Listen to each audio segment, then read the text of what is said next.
Okay, so today is January 2019, January 4th, 2019, I believe, Thursday,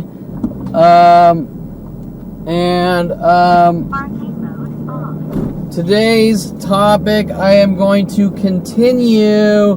This is going to be Kevin Perlman's behavior continued. Kevin Perlman, the asshole's behavior continued, which is really not my behavior, but their behavior. But I'm going to continue this topic because it is a very important strategic topic in the psychological warfare campaign to bury me and use my life against me, trying to make me look like a horrible monster, to remove me from society. So I figure this is an extremely important topic because I've heard scams from the police and my family and Mike Huntley.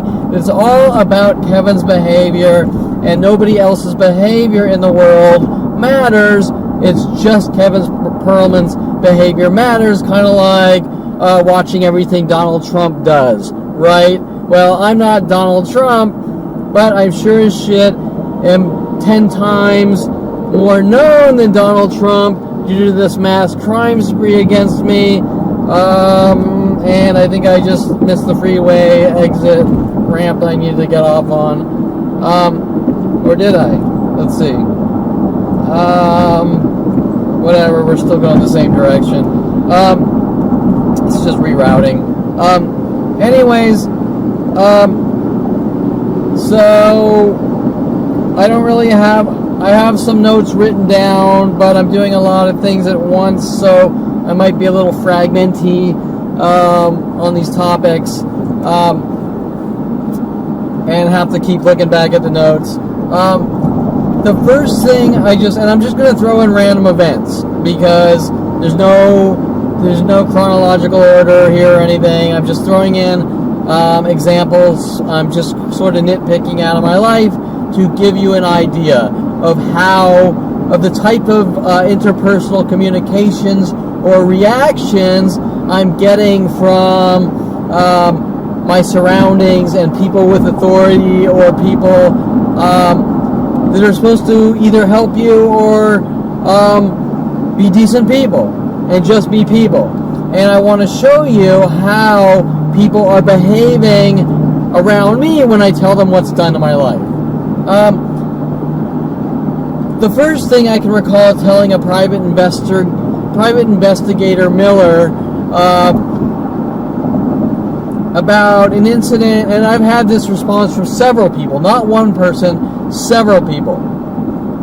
I tell them about being in high school and Mr. Quigley telling me to punch the bully kid, Shapiro, what's his name? Paul Schaefer, who's in my class. Paul Schaefer sees that I fall asleep in Miss Garcia's class, so he would take his Casio watch, set the alarm, and throw it under her desk. So the alarm would go off, and then try to connect it to me to frame me. Paul Schaefer also was involved after Mike Huntley asked me if I wanted to bounce for Melody, the stripper, at 16. Paul Schaefer took her business cards and put it in my math teacher Prohaska's drawer, pinning it on me. At one point in English class with Mr. Quigley, I think this was about 10th grade, Paul Schaefer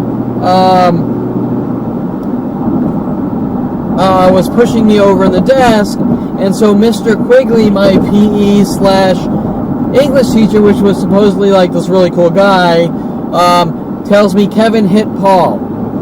And I look at Mr. Quigley like, no, I'm not going to hit Paul. This was like in the entire class in front of everyone, right? Now, why do you think Mr. Quigley, especially after the endless frame jobs and setup operations all day and night for 40 years still going on, why do you think Mr. Quigley wanted me to punch Paul Schaefer. Now, remember that people are running around saying I'm a violent, paranoid, schizo, a woman beater, and all these things. And on top of that, a English teacher in 10th grade is telling me to punch another kid. Now, watching everyone's behaviors my entire life, I've constantly watched all day and night attacks, setups, frame jobs, mental batterings, and each and every person said, you're imagining it, right? Now, if you put the puzzle pieces together, it's obvious. While the police are running around making up lies that I'm a violent, paranoid schizo, I got teachers telling me to punch kids. Now, everyone in that room in high school would have said Paul Schaefer didn't do anything, and I acted out in rage and just hit a kid for no reason, right? I have seen this pattern of behavior done to me all day and night since 29, and I found out it was going on since 5 years old, right? On these frame job operations. So, you have a room full of students who are going to lie and say that I just punched Paul Schaefer for no reason. You have a teacher telling me to punch a kid. Teachers generally do not punch kids.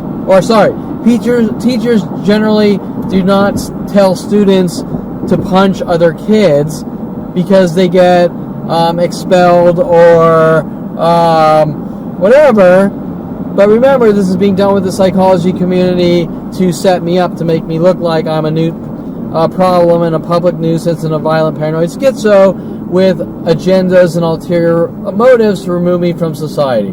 Okay, so now Miller worked for policeabuse.com, and Miller didn't like me like everyone else. Reasons I can't answer the question. I'm apparently an asshole, but how would Miller know that I'm an asshole? Because I've never met Miller. And Miller traveled from halfway across the United States to meet with me, right? So how would Miller know that I'm this horrible, mean asshole that needs to be hunted and killed from, who knows, fucking Nebraska or something, right? So that's the next question you have to ask about that behavior. How do these people all around the world know me that I've never met? Well, I'm told I'm imagining it. Yeah, right. Okay, so, and that's strategic, right? Think about that. It's strategic, it's premeditated, it's thought out that I'm going to put the person in this position to skull fuck him or control him or whatever. And so it's strategic. It's all strategy, but with people in the psychology community and police and government.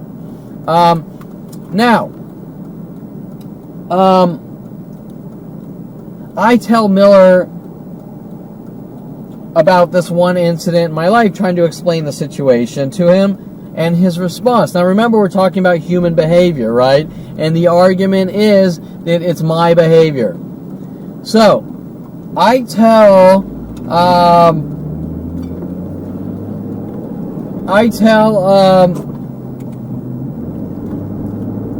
Miller, I can't remember his first name. I tell Miller that, look, these are the types of things that are being done to me to set me up and frame me. Now, Miller wasn't mad at the teacher. At no point did Miller think, and I get this response from the police as well and everyone else, okay, which is strange. At no point was Miller ever angry at the teacher. At no point were the police ever angry at the teacher. At no point were anyone in my family mad at the teacher for trying to set me up and get me to hit students and make me look like violent, paranoid schizos. The only thing that Miller was mad at is that I didn't instantly go to the principal and tell the principal. Okay? Now think about that. Should I have told the principal? Well, yeah, I probably should have. Okay? But does or does that not excuse Mr. Quigley's behavior?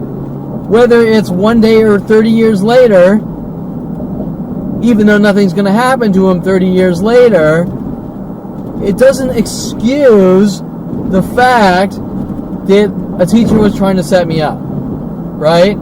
So Miller wasn't mad at that point saying, yeah, I see something's fucking going on here, and that's unacceptable.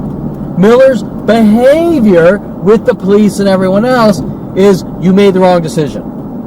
You're not a perfect robot. You made the wrong decision. Now we need to hunt you and kill you. There's no place for you in society because you made the wrong decision. Okay, but now let's take this out of some kind of textbook, black and white world, right? Let's put this into reality. And let's talk about the human behavior in reality, okay? Because we all know that when someone writes something down on paper based on theory, it doesn't mean jack shit. Example, if I were to walk up to you and ask you if you're in a room and a guy walks in the room shooting a gun at everyone, what would you do? Now, you might tell me, well, I might duck or this. Or you might even tell me, well, I'll jump over the counter and hit the guy in the back of the head and grab the gun, right? Or if I ask you, if that situation occurs, would you show fear or would you be a brave, strong person, like a superhero? And you might tell me, yeah, you know, I think I would be pretty strong and I wouldn't be scared. Okay? Now, I'm going to tell you right now that that answer does not mean jack shit until you are in that situation. And you are not going to know how you are going to behave in that situation. Right? So just because you write some stupid thing down on a piece of paper saying, this is how I would react, or someone slides you a piece of paper saying, this is how you should react, and if you don't react this way, you've committed a crime and are unfit for society, you're going to say, that paper doesn't mean jack shit. That paper doesn't tell you anything about people, how people are going to react. You can't look at a piece of paper and know how you're going to react. There can't be a set of guidelines that takes out of the equation fear, strength, bravery, circumstances from your childhood, whatever. You can't know. That guy that thinks he's going to jump over the counter, hit the guy in the back of the head, and take the gun is probably going to cower in a little ball. He's not going to know, right? You don't know how you're going to react until the situation occurs. Now, the point I'm getting at is people aren't mad at you because someone tried to set you up and you didn't say anything because you didn't know what was going on, right? That's my point.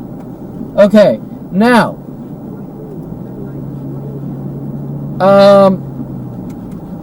my next point that I wanted to get to was personality. Okay, this is very important. And I know I'm sort of overly expanding on this simple event, but it's not simple due to the nature of worldwide people trying to have me hunted and killed and removed from society with allegations that I'm a bad seed and a horrible monster based on insignificant, intricate decisions that nobody could give a flying fuck about normally, right? Creating the entire situation, right?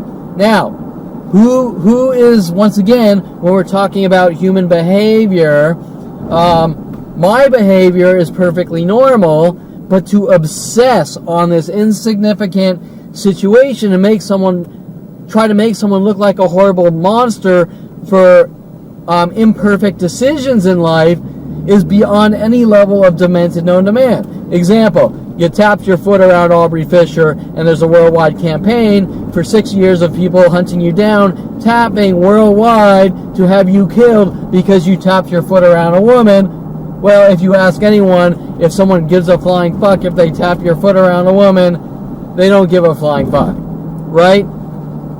Maybe the girl doesn't like it. Maybe someone doesn't like it. Maybe the girl just doesn't like you. And she says, I'm just not going to talk to you. But you're not hunted and killed by worldwide support for tapping your foot around a woman. Okay? Now, you can apply that to all situations in my life.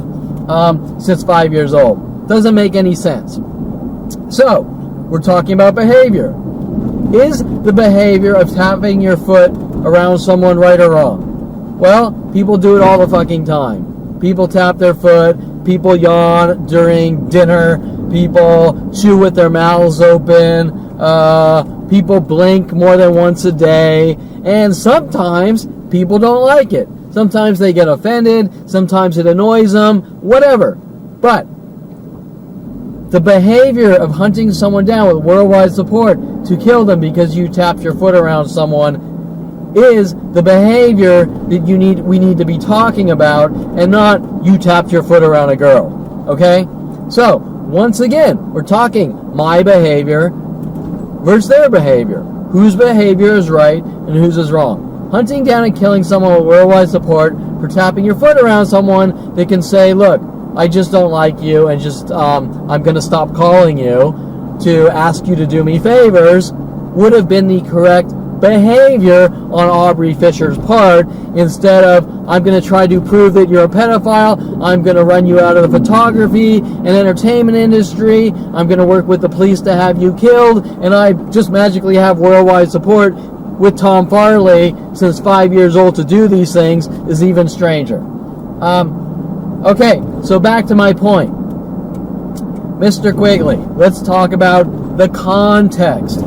My family, the government, these mass groups are very good at leaving out the context, the personality, the interpersonal communications, the relationships, the entire bulk of humanity, of how human beings genetically function, and they remove that from the equation of my life. Well, I think these are very important equations. Why? Because they apply to everyone else. Now, why don't they apply to Kevin Perlman, but they apply to everyone else? Well, these are very important questions that go to strategic psychological warfare operations, starting at 5 years old, with the government, police, psychology community to remove me from society, try to skull fuck me to death, and then make me think that I think differently. Well, I do think differently than psychotic murderers. You are right. I do think differently than those. So anyways, Mr. Quigley was like the cool PE teacher. Everyone loved Mr. Quigley. Okay? I thought Mr. Quigley was a great guy. I didn't know him personally. Like, we didn't go out and hang out and smoke weed and go out to dinner or anything. But from the he's my teacher and he's really fun-loving, cool guy, yeah, definitely, we all thought that, right? And he probably was, until approached by the psychology community and told to remove me from society. Now, Mr. Quigley is in my English class, and all of a sudden, the guy that's never done me any harm slips up, right? He makes a mistake. He makes a boo-boo. Okay, now if I was like my family and the people that were my friends my entire life, I would pull out an Uzi and blow them away, right? You told me to punch,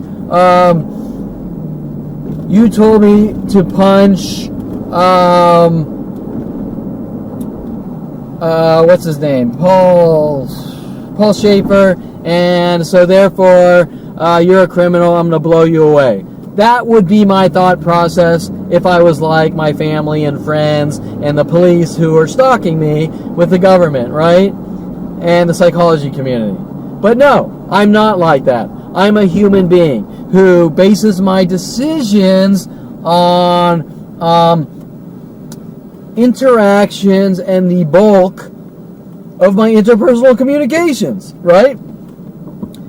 If a stranger walks up to me I've never seen and tells me to hit someone, I'm going to be way the fuck more off guard than a guy I've known for a couple years as a teacher who's always been a really cool guy, right? So what is my point?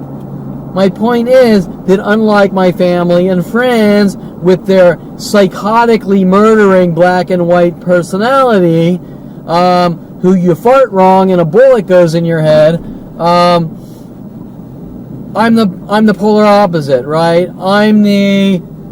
The guy's a really cool guy, and I think he slipped up, and that was really strange, and I don't know why he said that, but I'm not going to go half-cocked, blow the guy away or something, right?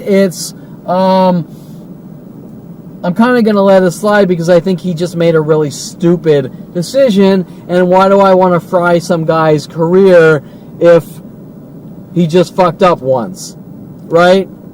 You know, he didn't ask me to molest a girl or something like that. He just kind of said something stupid that was way the fuck out there. I didn't know it was linked to an actual campaign to have me killed and rid of the world. So there. So now, my behavior, if you tell me that my behavior is wrong, I'm going to say, you're fucked up. You're fucked in the head. If you're telling me that I have to be some gung-ho military, shoot first, ask questions later, well, you're fucked in the head as far as I'm concerned. And nothing's going to change my thinking on that because I am in the right. And someone that tries to tell me that it's my behavior is full of shit. Now, and of course they're trying to leverage that like Kevin's crazy and this and that. Yeah, right, sure. Now,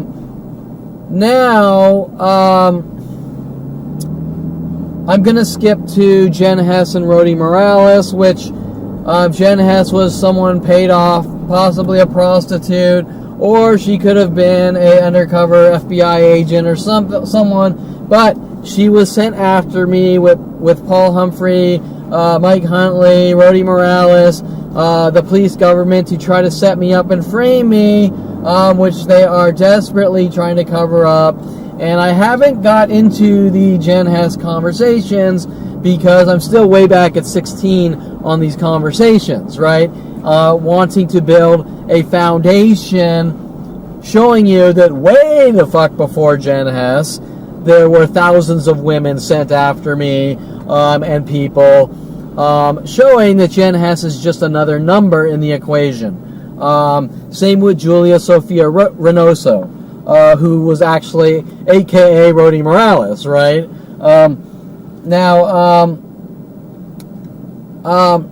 But I'm going to take this one part out of the entire situation with Jen Hess because my entire relationship with Jen Hess is built on the same setup and frame job tactics. So now,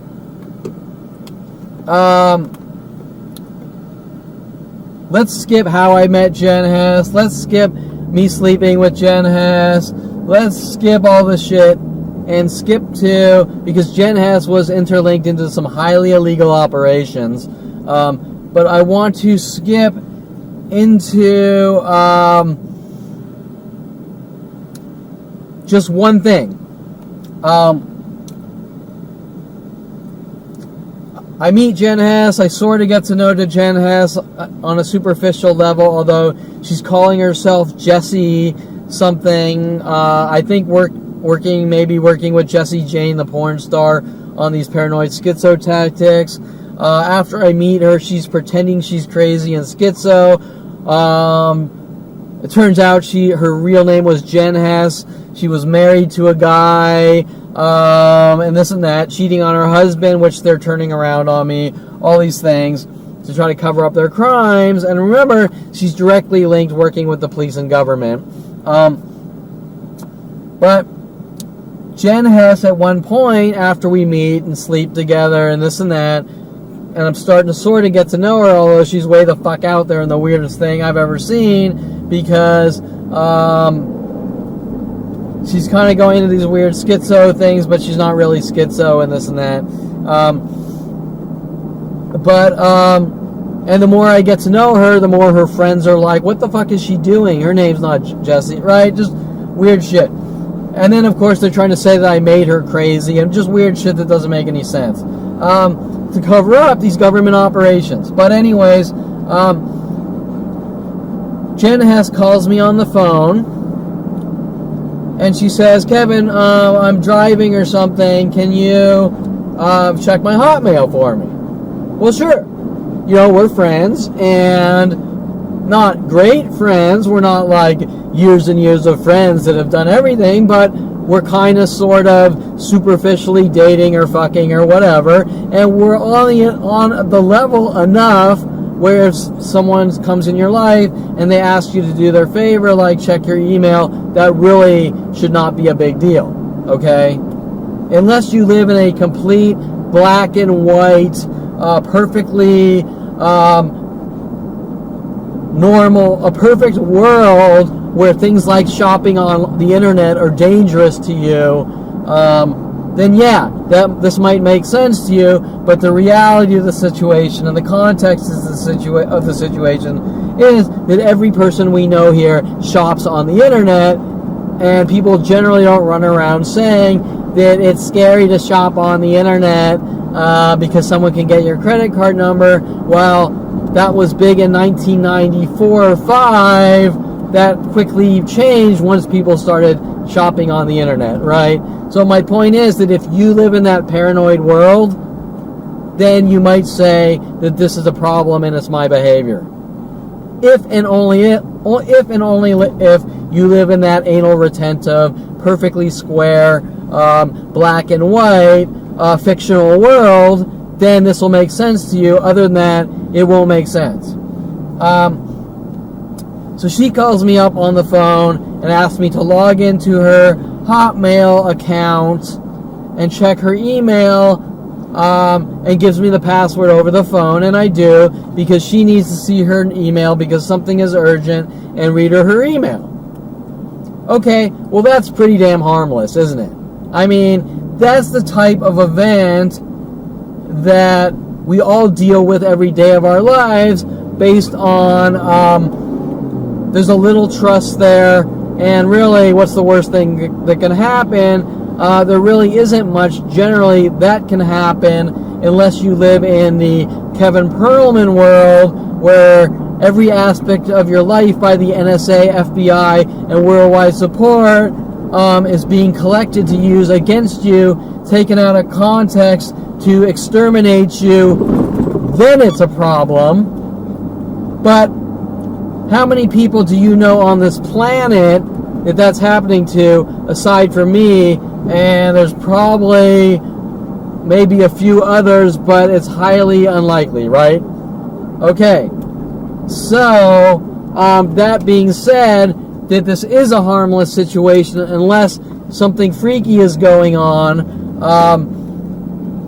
It's not going to be a big deal unless you're being hunted by the NSA, FBI, psychology community to have you hunted and killed, right? And I'm going to stop this for a second and get right back to you. There's something I got to do really quick. Okay, so I was talking about Jen Hess, the email. I had to quickly video a parking lot with the pairs of twos of cars backwards and all that, proving a point. So I'm trying to remember where I left off was...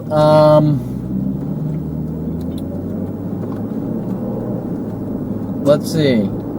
I was talking about the personality and the behavior of an anal retentive psychotic murderer versus normality, and the Jen Hess and me.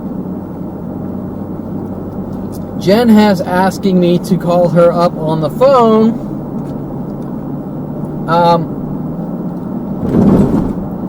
to check her email. If you're friends with someone and they need you to check your email for them, you're gonna log into the internet and check the email for them. It's not a big deal.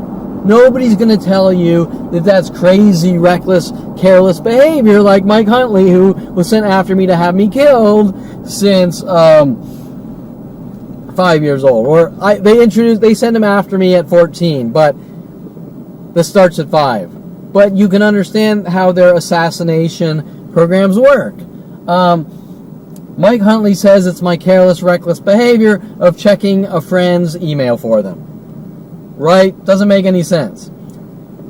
Now, maybe 6 years later, Rody Morales comes in my life, covering up for the police and their murder operations with Mike Huntley.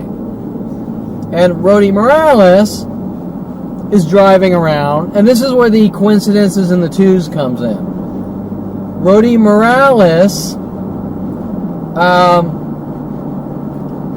calls me up on the phone and says, Kevin, can you check my Hotmail? Now, I'm not connecting the dots and counting like they do how many times someone's doing something. For example, they probably have NSA records on me on every parking lot, every parking spot I've ever parked in, and how many times my entire life since 16. No joke, okay? Well, me, I'm a normal, sane guy. I don't generally do that unless I'm forced to from psychotic murderers trying to kill me or something, right?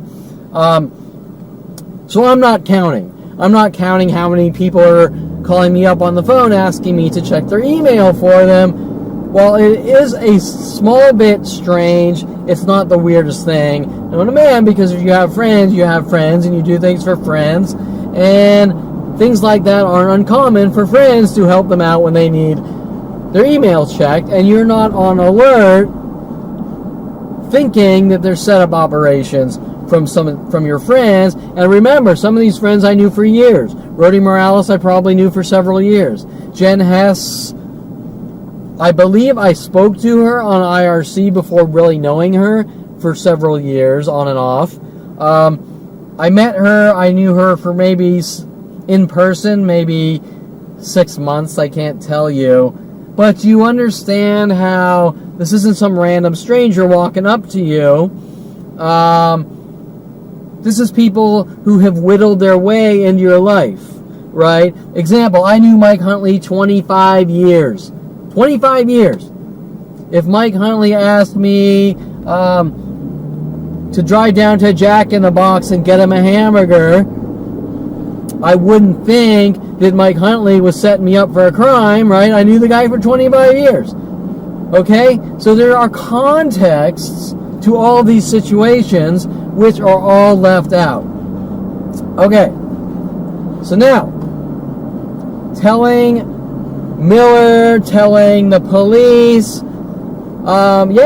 this person asked me to check their email, and this and that, and they said, oh, well, you logged into someone else's email. I mean, Officer Jensen actually said this, ironically. His name, he called himself Jensen, who arrested me for asking for his badge number.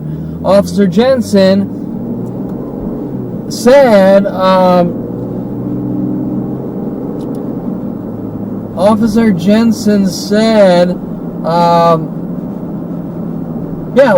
someone asked you to check their email, and you should. And so, you did this yourself. Wait, hello, wake up here. I did this to myself? I checked my friend's email? Okay, who thinks like that, right? Nobody thinks like that. Your friend asks you to check for their email, and it's your behavior because you're doing stupid, careless, reckless things? That's insane. That goes down like you tapped your foot by a girl crime, right? Or your reckless behavior by burping on a date. Your reckless behavior by having constipation and going to the bathroom. Your reckless behavior by not shaving one day and walking out of your house. Your reckless behavior by not washing your car every 2 days. Your reckless behavior by blinking more than one time in one day, right? Your reckless behavior by sending 2 emails to Aubrey Fisher instead of 1 because in 10 minutes because you forgot to finish some things, your thoughts in the email, right? Hello, it's my behavior? Did I completely miss something? Hold on, I'm trying to see if this camera is working because nothing's moving on the screen. Okay, this Wi-Fi app with this camera is freaking out because it did record, thank God, but for some reason it's not showing me on the screen. It's not feeding the video stream to the phone. It's just, now it's black, but before it was just me paused and I wasn't sure if it was recording, but it is, and so I'm gonna have to look at the little light on the camera the old-fashioned way. So So let's talk about these situations and behavior. Kevin Perlman checked an email for their friend, which my family and government deem as reckless behavior, which there's a worldwide campaign to hunt me down and kill me with claims that I'm a hacker. I've hacked into Rody Morales' email, and I've hacked into Jen Hess's email, violating their privacy to sort of try to turn around on me to justify these worldwide murder operations, which started 5 years old, but they really amped them up in 1994 when my brother swept into my life wanting to show me the internet working with the government to have me killed.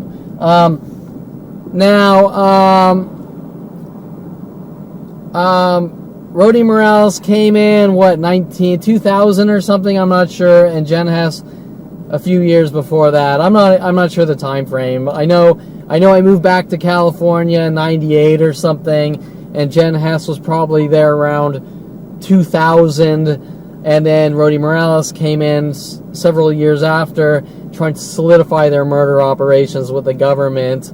My point is that checking someone's email for them is done all day and night, and nobody gives a flying fuck. So what is going on? But more importantly, this is where things get strange and don't make sense. My father is pissed off at me for checking people's emails for them and things like this. My father's entire office is mad at me, saying I'm a hacker, hacking into people's emails with their hundreds of thousands of lies, starting at the age 14 to 16. Even so much so of Patty Guggen working with my father to put bullet holes in his 300E Mercedes because my father didn't like a Grateful Dead watercolor painting of a skull character with a cowboy hat pointing a gun, which I didn't have the cowboy hat, and this cowboy hat has nothing to do with the artwork. I just like the hat. And trust me, every hat I've ever owned, my family has spazzed out about with their you're not allowed to wear a hat, or you're not allowed to wear hats, shoes, clothing, or anything else, or it's a crime. But you can understand if my father's putting bullet holes in his 300E Mercedes because he didn't like a watercolor painting of a Grateful Dead character, what's next, right? Okay, so the questions, once again, we're back to behavior. Well, is it my behavior for being a good, decent friend and checking their email for them when they call me up on the phone? Or is it the behavior of a family running around hinting that you're a hacker and hacked into someone's email account and that's unacceptable and we're going to put you in jail based on violating my privacy by putting spyware on my computer and trying to get whatever they can to use against me? Now, any way you cut it, it's their behavior. Example, let's say Jen Hess never asked me to check her email, but they have spyware on my computer. Wait a minute. Why does a family have spyware with the police, government, NSA, FBI on a 30-year-old's computer, right? Why do they have spyware on my computer? What is it they're trying to get from me, right? Okay, whose behavior? My behavior? Do you see me putting fucking spyware on people's computers? Hey, will you be my friend so I can put spyware on your computer? Hell fucking no. If I had kids, would you see me putting spyware on their computer? Hell no. Especially after 18, right? Okay, so remember, we're talking about behavior, and it's Kevin's behavior, and Kevin's a horrible monster. Well, how is it my behavior? Okay, if any of you, I'm sure you have seen the movie The Fockers, right, with Ben Stiller? Wait, Ben Stiller? Yeah. The Fockers. That is kind of like my life times a billion, okay? Now, remember in that movie how crazy he got from a family, mostly the father, just doing demented shit, right? A paranoid ex, like CIA father doing demented things, right? Remember how it was like, just fucking leave me alone. I'm trying to be a good person, but, leave me the fuck alone already, right? Well, that is my life with a giant mass worldwide conspiracy. And it's been going on since 5 years old, although I didn't really realize it was going on until 29, when it was you're a dead man and you're a horrible monster and a bad seed, right? So, once again, we're talking about behavior. Well, if you were to watch the movie The Fockers, and you were to look at Ben Stiller's character versus De Niro's character, whose behavior would you say is right and whose behavior is wrong? Right? I got okay, so I had to do another parking lot. Where was I? Oh, The Fockers, right? And the sun's in my eyes. Okay, so the movie The Fockers, right? The father was insane, just this crazy man. This guy's trying to date my daughter, and he's just going crazy in paranoia with his CIA tools, right? Well, imagine that amplified times a billion since 5 years old, right? And every person you're in contact with all working together, right? That's a good analogy. So we're back to your behavior, and you're careless and you're reckless. You need to believe everything everyone tells you, or you're a bad person, and it's your behavior. If you meet people on the internet and they say, give me $1,000 because I have leukemia, and I'm not going to talk to you on the phone or send you a picture or anything, even though you still wouldn't give it to them.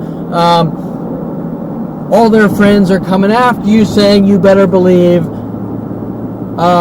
who they tell you who they are, and weird shit like that, right? With a mass conspiracy. And the police and your family are also telling you that you better believe them, that you fucked up, right? Well, that's insane. Now you have to question all sorts of things.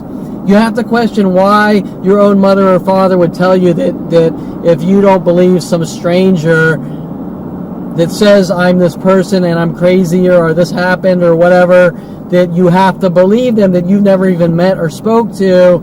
No one would tell you that, right? More importantly, if your so-called friend simply asks you to check their email for them, and your family with the government and worldwide support. Wait, stop, hold on. Did Kevin Perlman just say worldwide support? Yes, world fucking wide are running around saying you're hacking into people's computers and doing these things to them. Okay, don't you think that's a little strange on all levels? Okay, once again, we're back to behavior. How does my father, his entire office, know that I checked someone's email? Whether I hacked into their email or I checked their email, even though I just checked their email for a friend, how does my father, who's been hunting me down since 5 years old to have me killed, have this information, right? Okay, we're talking about behavior. My father, with the world, the police and government, have out of context information.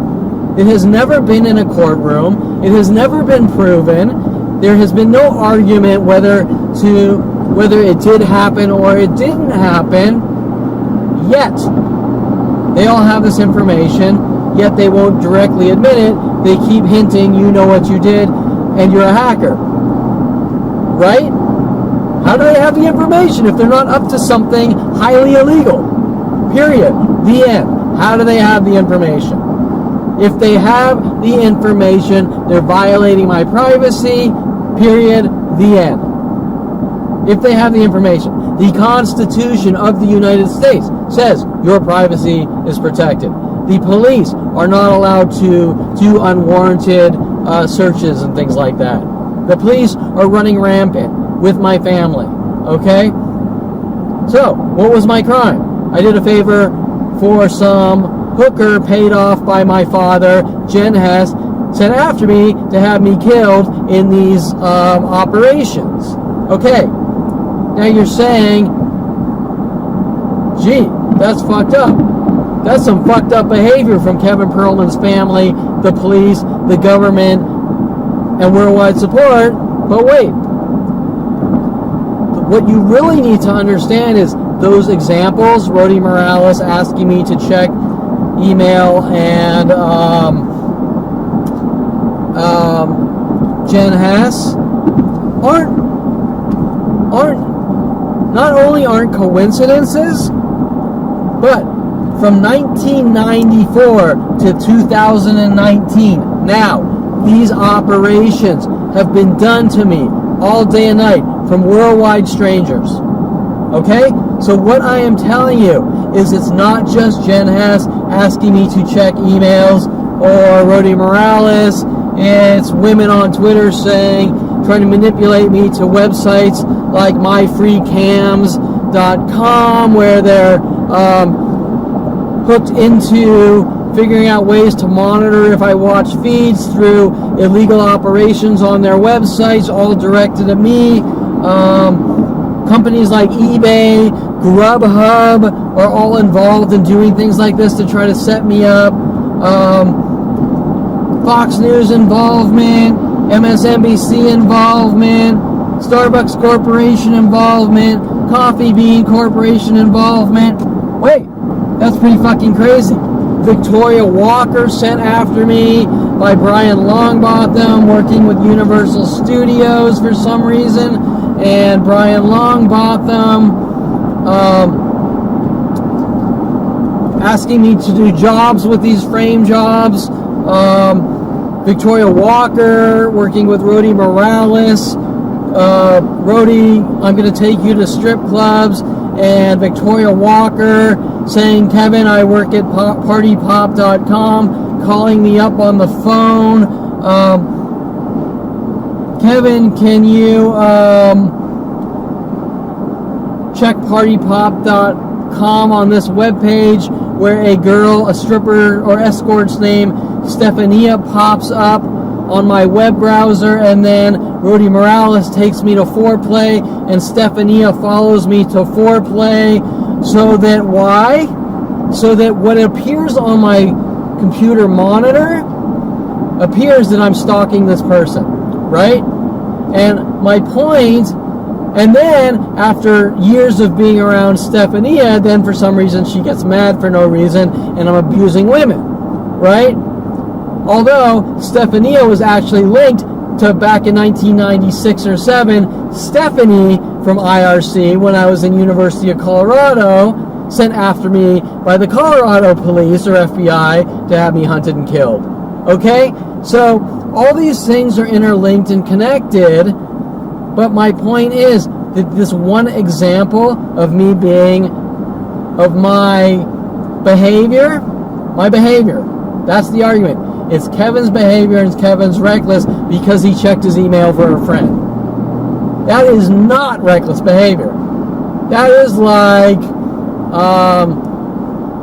you were in church and you accidentally burped, so there's a worldwide campaign to kill you because you're reckless and it's your behavior.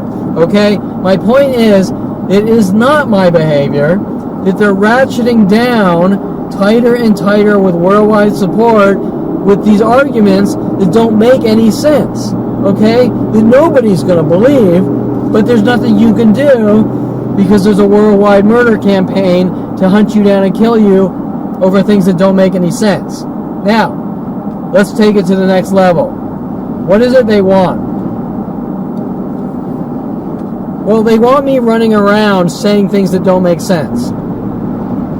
They want me running around looking crazy. To why? Make it look like it's my behavior. Okay, example.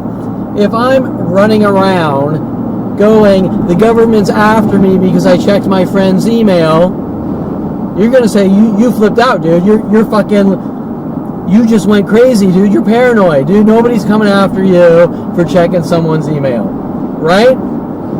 Okay. What are some other ones? The cops who tried to break in my house a couple nights ago, which are on surveillance video, with Allied Security and other security companies have told me that taking pictures of people or taking pictures on private property is illegal.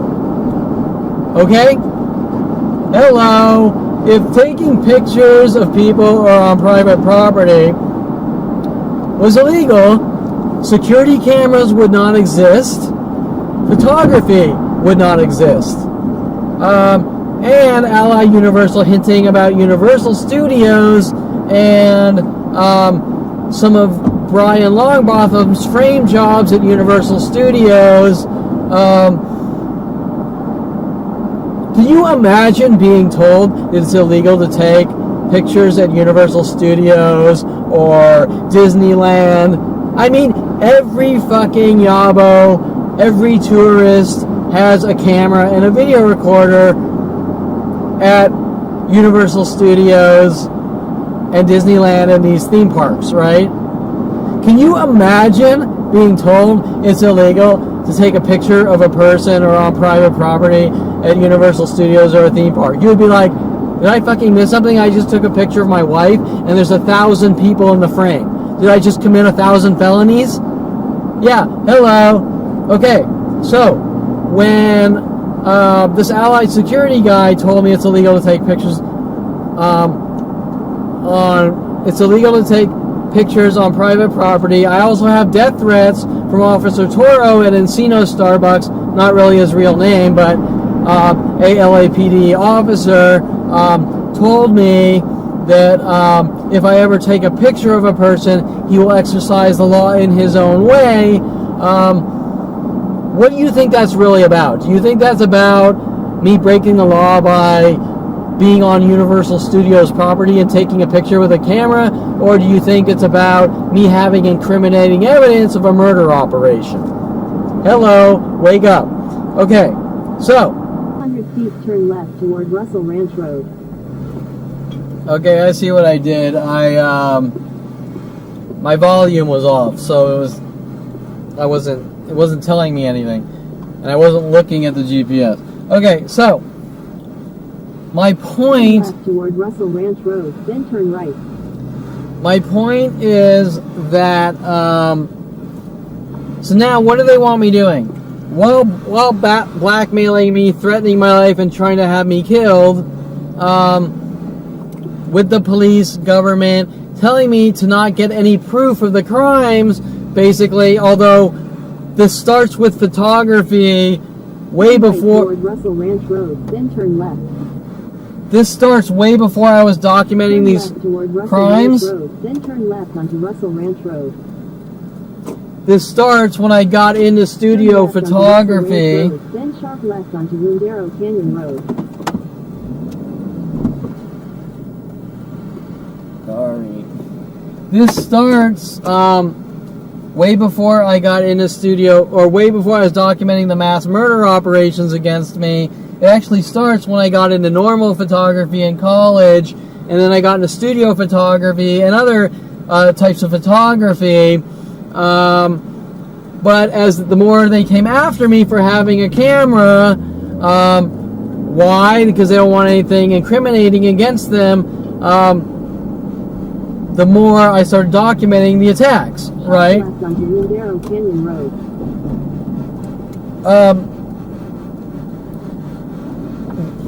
So 1,000 feet, use the right two lanes to turn right onto the US 101 North Ventura Freeway ramp to Ventura. So hold on a sec, I gotta navigate through heavy traffic. Use the right two lanes to turn right onto the US 101 North ramp.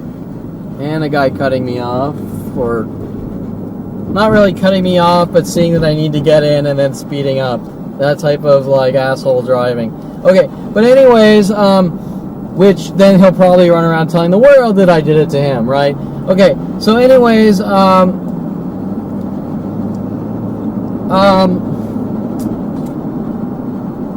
my point is they don't want me having a camera for some strange reason. Isn't that strange behavior? I don't want you having a camera on private property. I don't want you having a camera at Universal Studios. I don't want you going to the beach and taking pictures of sunsets. I definitely don't want you doing studio photography shoots. Okay? Why? Well, the reason why is because all these events worldwide are all connected in illegal operations, so anything I get on a film plane, so to speak, almost everything will be something incriminating, right? Example, when models were contacting me off Model Mayhem to work with me, they were all working these crazy operations to make it look like I was stalking them and things like that, right?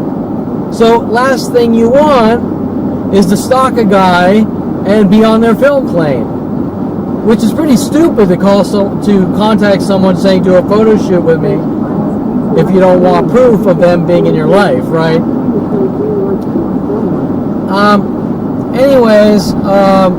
That's really why they don't want me to have a camera, and that's why the cops tried to actually break in my house the other night to get incriminating evidence against their murder operations and everything else. I mean, all these things are linked. From Victoria Walker giving me a Playboy magazine at 30 years old is linked to these crimes, right? That's how bad it is.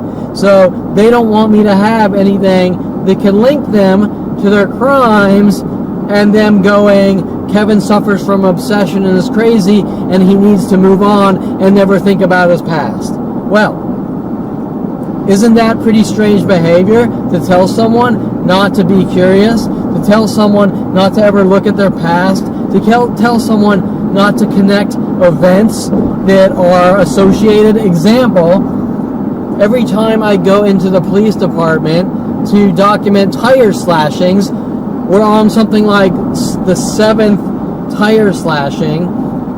They don't want to connect all the dots. They want to try to separate each thing. You don't think that's strange behavior? Yeah, I know you've come in like every other week for...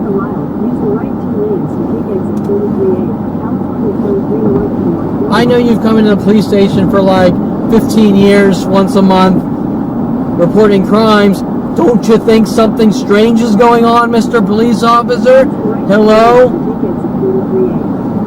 Okay, so whose behavior is it? Mine or a police officer that can't connect the dots that the same guy comes into the police station every week with mass crimes against him? Now, what they're going to tell you is that they're trying to show me who I am based on a completely different situation, right? Example, all these people that came after me since 5 years old, they were different people. They were different people who I never met from different areas all across the world with different tactics, okay? You cannot classify, this girl here tried to set me up for breaking and entering on IRC, this girl came out from Nebraska with a friend trying to prove I'm a stalker, right? They're all different situations, but they're all working together. Now the cops, if the same guy comes in, me, every month with a new crime against me, the same guy, not different random strangers from all across the world, the same guy comes in, this happened, that happened, guy just told me I better not tell anyone or he'll kill me, whatever. And the cops refuse to do anything about it. They're aiding and abetting a mass crime, but more importantly, they're trying to turn around on me saying it's Kevin Perlman's behavior because he couldn't figure out that random strangers from Australia, Africa, Japan are all involved in a mass conspiracy. Hello, most people aren't going to connect those dots because that doesn't normally happen unless you're like Donald Trump, right? Or someone of that magnitude who makes billions a year. Someone who's on the news every day, right? So they're trying to give me this disinformation and tell me I don't know how the world works with my father and try to make me look crazy, but from the facts, from the context of the situation, from what I am explaining here, whose behavior is perfectly normal and whose is not. My behavior is on the level, and theirs is beyond any level of shady and criminal and murder operations known to man. Okay, there is no discussion. Hence, why I'm not allowed to specifically talk about the situation with people. Because there is no argument. The entire situation is absurd to begin with. It's like something out of a Naked Gun movie, right? It's so absurd that you would be like, it can't happen. It's just so out there. It's like, you walk up, you're in a restaurant, you sneeze, the guy says, you try to kill me, 100,000 chainsaws come out, and you're looking at the situation like, is this really happening? Is this a fucking movie? This is so strange. And if you were to make a movie out of it in a comical way, you would laugh your ass off, right? But this isn't a comedy. This is real life, and this is happening. Okay. Anyways, my point was the behavior of putting spyware on people's computers, then saying he's a hacker, he needs to be watched. Lorena Escobar's words, it's what you're doing in the privacy of your own home, which is nothing wrong. She's just a piece of shit, paid off to have me killed by my father, shows that they're involved in highly illegal operations, kind of like the movie The Fockers, but this is real life, and their intent is to have me hunted and killed, and the more I find out, the more they want me dead and gone, right? Okay. So, this isn't the movie Fockers, but I'm just using a parallel so that you understand the personality. And the reason that I'm explaining that in such detail is because my family or people watching will then try to say, well, he's using movies as references, so therefore he conforms to movies and he's crazy. Well, that is also absurd, and if you want to talk about behavior, people do use movies as references. People use movies, they use similar situations as references to explain things to people that they can't comprehend, which are synonymous or parallel, and this is perfectly normal behavior. But to say some guy is a violent paranoid schizo because he uses a movie as an analogy, that behavior is the behavior that you need to check, and not the behavior of someone just talking and explaining things so that you can understand them. Okay, so, right, you get the idea. Each thing I do, whether I try to explain the situation, whether I prove the situation, whether I don't know the situation is going on, each person that comes in my life tries to make me look crazy, abusive, like it's my behavior based on me doing perfectly normal things. But they don't give the world this information. Okay, the first question you have to ask based on behavior is, why is someone following me around trying to collect my weird behaviors and give it out to the world? Okay? If someone wants the best for you, do they try to get dirt on you and give it to the world? No, of course not. Right? So, someone trying to say, this guy's weird, and look at all these horrible abusive behaviors, and look at what he's doing, and he's a monster, and he's a car thief, and he's a pedophile, he's raping women, he's harassing people with his camera, he's stalking strippers. This is no joke. The things I'm telling you I've been accused of to the world. He's hacking people, trying to make them mentally ill. He's a white supremacist, hates blacks, hates Persians, hates Asians, is a violent paranoid schizo. Wow, this is all for me? So I can have a good life? So I can go to a therapist? Oh, oops, I took the wrong freeway exit. So I can go to a therapist and tell them that I'm a white supremacist, and I've bashed people's skulls in with baseball bats and all these things that don't exist, because remember, I've been told that I have to confess to what I've done. Okay? My father's words, you know what you did. My mother's words, my past caught up with me. They keep making up newer and newer accusations every week. Why? So I can have a good life? So I can make up lies of things that aren't true? So I can go to jail and be locked away in jail cells and mental institutions, and have worldwide people hunt me and kill me so that I can have a good life? No, hello, whose behavior is it? All I know is I turned 29, found out there was a worldwide campaign to kill me, met with Mike Huntley's, you're a dead man with the police, and we're going to have you killed. And I find out that starts at 5 years old. Okay? So now, what's it about? I can't tell you, but these are clearly government kill operations since 5 years old. Okay, so, behavior.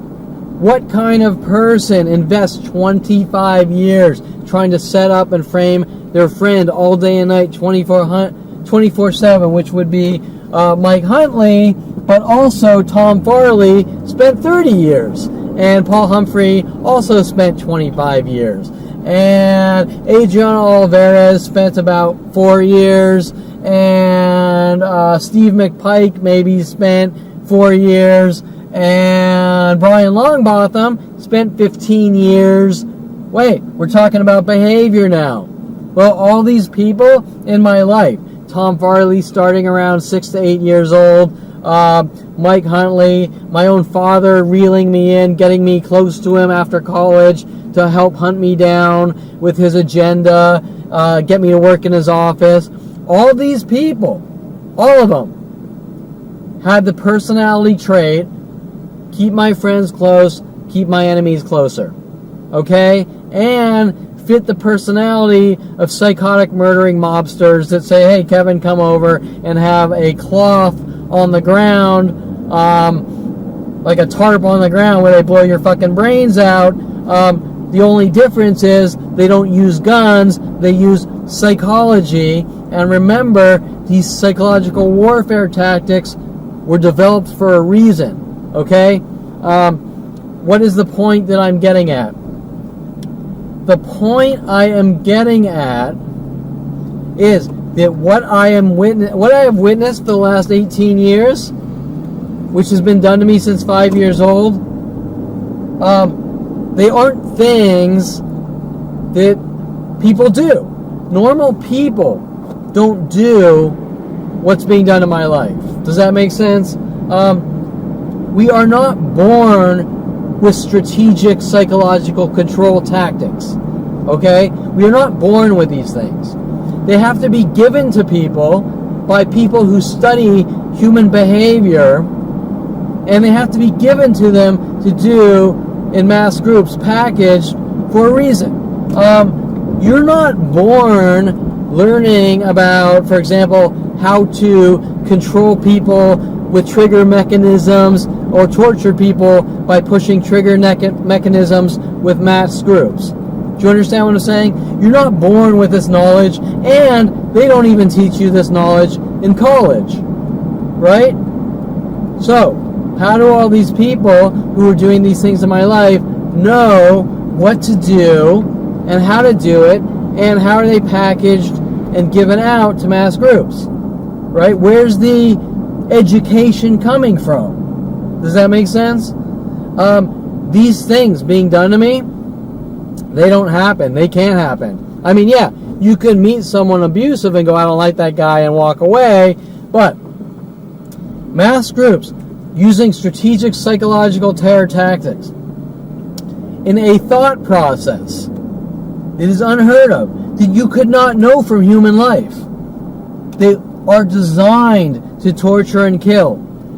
Don't happen. You do not have this knowledge. You have to be given this knowledge. Now, where could this knowledge come from? Well, it's got to come from someone with a psychology degree, right? And someone who is linked to someone high up in like NSA type of operations, probably in some kind of psychological warfare operation that I have no proof of, but I've seen firsthand for 18 years mass groups hunting me down to kill me with psychological war tactics, which start at 5 years old. Okay? Well, you don't get this education from a psychiatrist. Even the top level psychiatrist doesn't know this shit. But someone that studied how to control, manipulate, and kill someone in the military would have knowledge of this type of thing, and now the type of thing I'm talking about is very disturbing, and I have no physical proof of this. The only proof I could tell you about military operations is Edward Snowden coming forward with NSA, which we all thought were wives' tales and turned out to be true, which is scarier than fuck, right? Because what NSA is doing, once again, let's talk about human behavior, is based on psychotic paranoia, okay? NSA are a bunch of psychotically paranoid control freaks. Now, if things like NSA exist, you can bet your ass that psychological warfare campaigns exist, except psychological warfare campaigns were derived by people like Adolf Hitler. Now, we fought against Adolf Hitler, saying what Adolf Hitler was doing is wrong, and then here we are, I'm the living proof that I'm being hunted with you're different and we're going to kill you by the United States government of America. We are not in 1940 Germany here. I have no proof of this, solid proof, but what I can tell you is that if NSA are data mining all of our lives in their angry, enraged paranoia and claiming it's for the greater good and terrorism, bullshit. It's not for terrorism, it's for paranoid people in our government who have to know everything the U.S. citizens are doing, and it's not about stopping terrorism. That's just a cover-up excuse, just like Edward Snowden talks about. It's like Obamacare. Obama will tell you all these great things about Obamacare. Why? Because he has an agenda to pass a bill and get something in the government. But does that mean that what Obama tells you is true? Right? Now, if you believe that everyone in the U.S. government are good people, then you have a serious reality problem.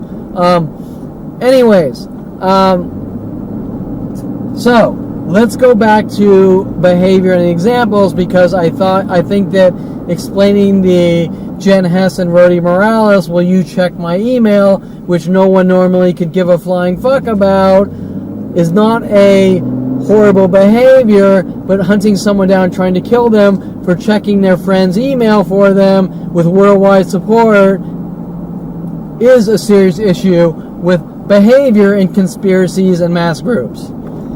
So let's see what else I've written here. In my convo notes.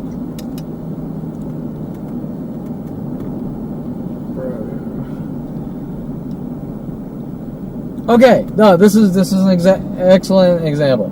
Okay, 1991, I graduate Calabasas High. My family has me go to these college counselors, which seems kind of strange now because most people just pick what college they want to go to. They give me like 3 schools in the U.S. and they give me Southern Oregon State College out of the U.S. I take their advice. I look at some colleges. I like Southern Oregon State College because it's different from California and something new. Okay? Little did I know I was being set up with these frame jobs to try to make me look crazy. I go to Southern Oregon State College, and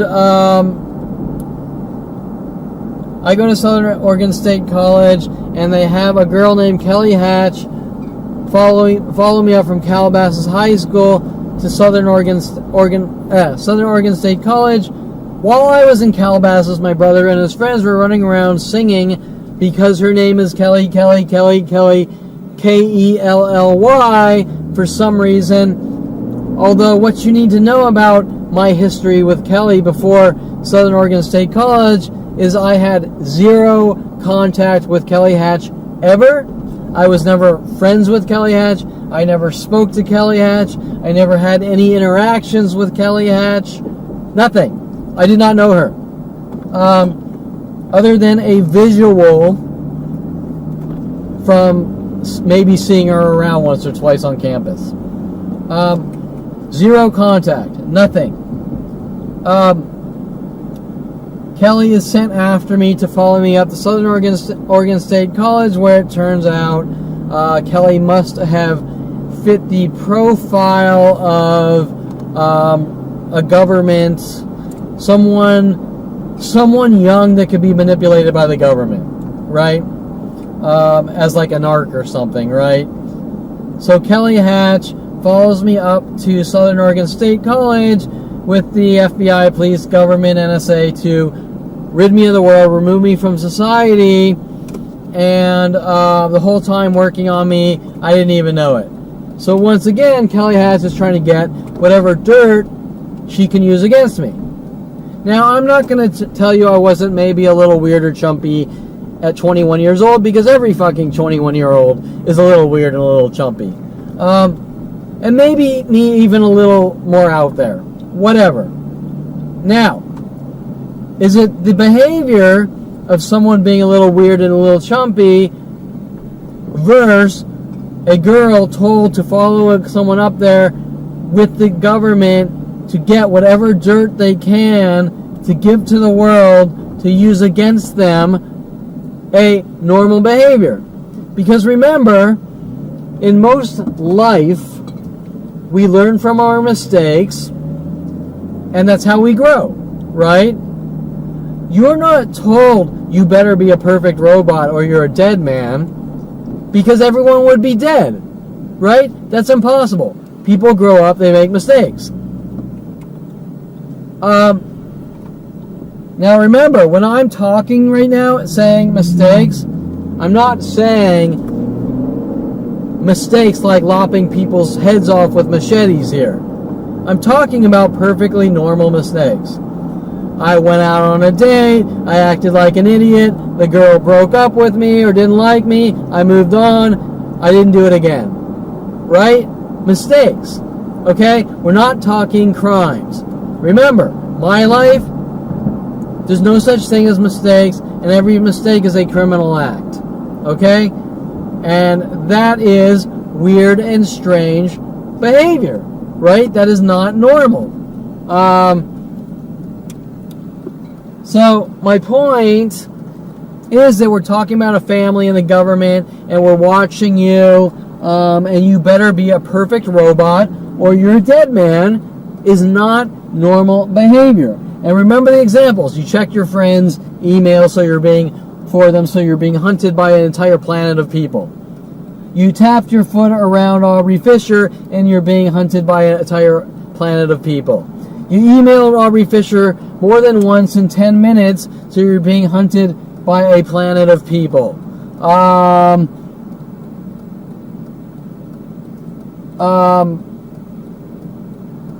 You associated women under the age of 18, like Lynn Junkin, at public IRC parties in a crowded room with people of all ages from 70 to younger.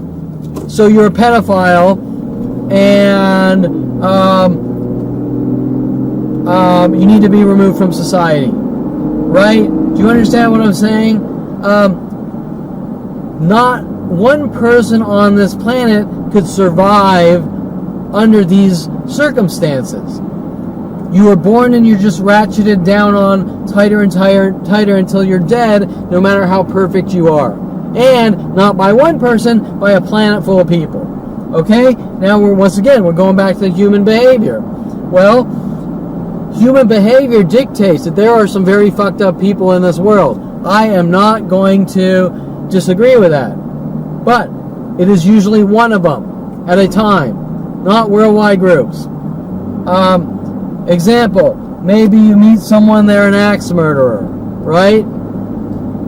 It does happen. It's very rare. It does happen. But if you meet 100 people a week who are axe murderers, how do you explain that? Human behavior, right? Well, the point I'm getting at is these strategic tactics, since 5 years old, people are told to do them to me over and over until I'm dead and gone. And then say Kevin's crazy, Kevin's weird, right? From super subtle ones to super aggressive ones in mass groups. Let me stop this. I gotta plug in more GPS information.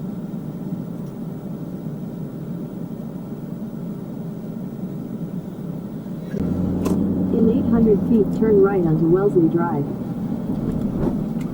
Okay, so Kelly Hatch.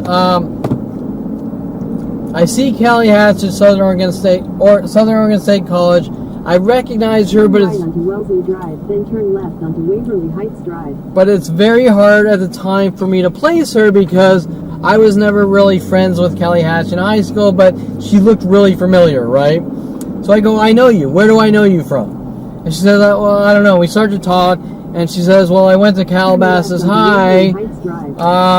You know, and then we start to get to know each other, and I go, oh, you know, I went to Calabasas High too. Oh, we have a coincidence, blah, blah, blah. These are my friends. These are your friends. 600 feet, turn right onto Montgomery Road. You know, and so you meet her, and you think that it's a coincidence, right?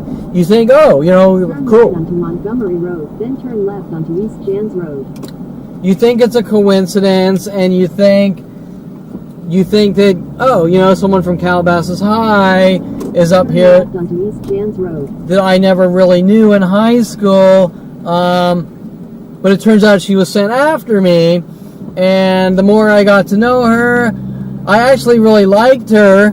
I was a little weird and a little chumpy, but I liked her, but it turned out that she was sent after me Quarter mile, take the 23 south ramp. to try to get whatever she could use to twist and contort and take out of context with the government and give to the entire planet, just like all the other people, to remove me from society. Now, well, just like explaining Jen Hess, 23 south ramp, then merge onto California 23 south. just like explaining Jen Hess and Rody Morales, I'm only taking one example, but remember, I talk about Rody Morales, Jen Hess, and thousands of other women and thousands of other people,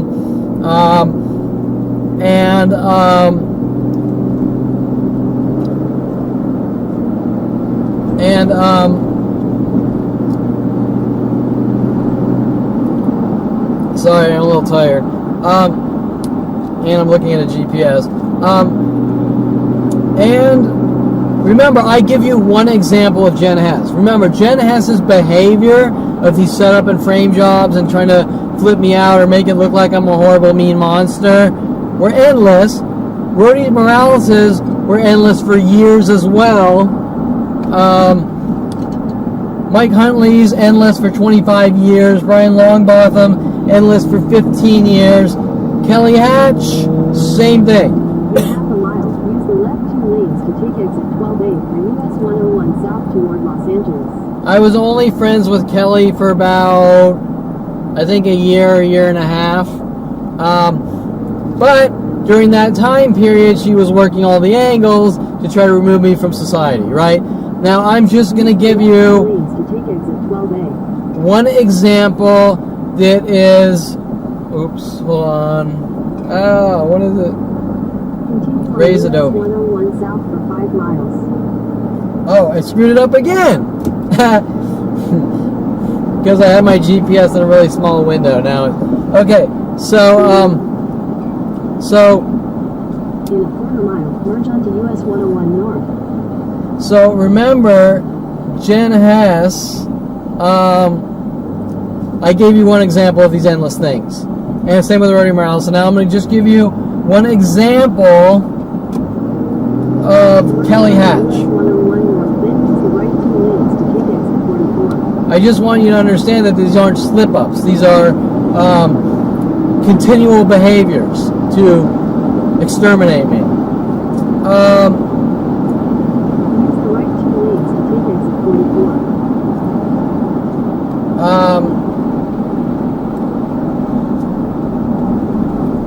At one point, I'm working on. 1,000 feet, turn left onto South Moore Park Road. At one point, I'm working on a. Onto South Moore Park Road, then turn left onto the US 101 South ramp. Sorry, I'm trying to listen to the GPS and talk on camera. So at one point, I'm working on a car stereo in college, right? And back in the 80s, Use the right lane to turn right onto Thousand Oaks Boulevard. back in the 80s, when you put in a car stereo most of the time, you had like a glass plate, I think.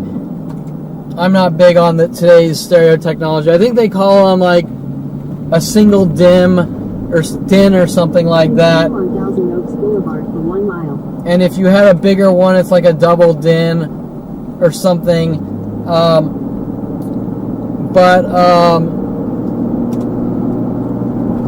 You would mount, depending on the molding, you would mount the single din car stereo, and you would have a like a double din plexiglass plate, and you would have a small cutout with the single din stereo slid into, and the plate I had, you had to manually cut out the plexiglass rectangle slit to slide the single din car stereo into. And now most of them seem to be kind of customized and whatever, and not many people do custom car stereos anymore. But this was the 80s. And so I'm in a dorm parking lot, and I have a mounting plate, and I got to cut out this rectangle slit in plexiglass. In a quarter mile, use the right lane to turn right onto South Rancho Road. So I knew Kelly Hatch had one because I was friends with Kelly Hatch. Okay? Now, there's this whole black and white thing, how you're either friends with someone or you're not friends with someone, but in my life, you're either married with 100 children, or you're their enemy, or something's wrong, right? It doesn't make any sense, because the paranoid psychotics that surround me are crazy, and everything you do is a crime, right? But I was friends with Kelly Hatch, okay? Whether we got along, whether she didn't like me that much, that's a different story. Lane to turn right onto South Rancho Road. Okay? But I was friends with Kelly Hatch. I hung out a little with Kelly Hatch. We did some things together. We were not boyfriend or girlfriend. We did not date. She didn't like me that way, although I was totally into her. And a little weird and a little chumpy. I'm not going to deny that. But these aren't crimes. These aren't crimes to be a 21-year-old inexperienced person. Okay? That's my point, is there's no room for imperfection in my life. Anyways, yes, I was friends with Kelly Hatch. No, I was not dating Kelly Hatch. I was not married to Kelly Hatch. Even at one point, I didn't like her boyfriend, which the government and my family say is a crime. That is not a crime.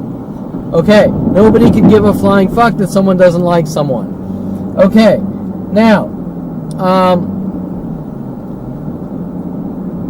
and let me also add to that. I didn't like the guy, but I didn't do a damn thing to him, and truth be told, I didn't really know him, and I was probably a little jealous, but that's it. And that is a perfectly normal human behavior. I don't care who you are. If you tell me you've never not liked someone or not verbalized it to someone, you're full of shit. Okay? That's the first thing I'm going to say. And that is perfectly normal human behavior. But the freaky behavior is to say Kevin didn't like a person, therefore he is a murderer, needs to be hunted and killed by worldwide support. Okay? That is not normal behavior. That is you better be a perfect robot or you're a dead man. Or we're going to dismantle you. Okay, so yes, me and Kelly were friends. I can't tell you, she probably secretly wanted me dead, and being that she was working with the government, NSA, FBI, psychology community, I can tell you that yes, she did want me dead, because normally, if someone doesn't like someone, they say, look, I'm not into you, can you leave me alone or whatever. And it's a done fucking deal, right? Kelly Hatch never said leave me alone. She played this game like I kind of like you. But she didn't like me. She didn't like me. She had ulterior motives. Now why? Why didn't she just say, Kevin, I'm not into you. Can you just, leave me alone? Because they were involved in something highly illegal. Okay, now, I'm putting in this car stereo.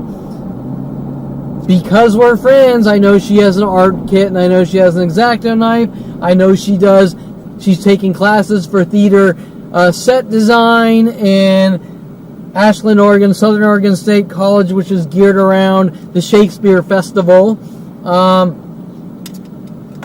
And so, remember, you have to keep situations in context. And you have to ask about the behavior of why these situations are being taken out of context and delivered worldwide to use against me. Okay, so I asked Kelly Hatch, can I borrow your X-Acto knife? Because how the fuck do I know that she has an X-Acto knife? Am I a psychic murderer? No, because we hang out. I'm in her dorm room. Okay, so, she says yes. And she's downstairs by the TV area, and she says, go up to my room, you know where it is, and go in and get it. Okay, so I go into Kelly Hatch's room, I go get the X-Acto knife, I do my stereo, I give it back to her. Okay, now after this, I'm a murderer, I tried to kill her, and the police are running around. This was back in 91, it's now 2018. The police with worldwide support have been running around trying to set me up for breaking and entering to try to make it look like I exert a pattern of behavior of breaking into people's houses and things like that. Okay? Now wait a minute. Let's break this down. After telling someone this, I can't remember who, it was, oh, you went into someone's room? Whoa, hello there. I have a friend. They tell me to go in their room. Now, back to the analogy of the email with the police. You don't check someone else's email. It's not yours. Sure the fuck you do, every day and night. And if you're married, you're going to be fucking checking your husband's going to be like, can you check my email for me or whatever, right? Every fucking night, right? These are not normal situations. So my point is that,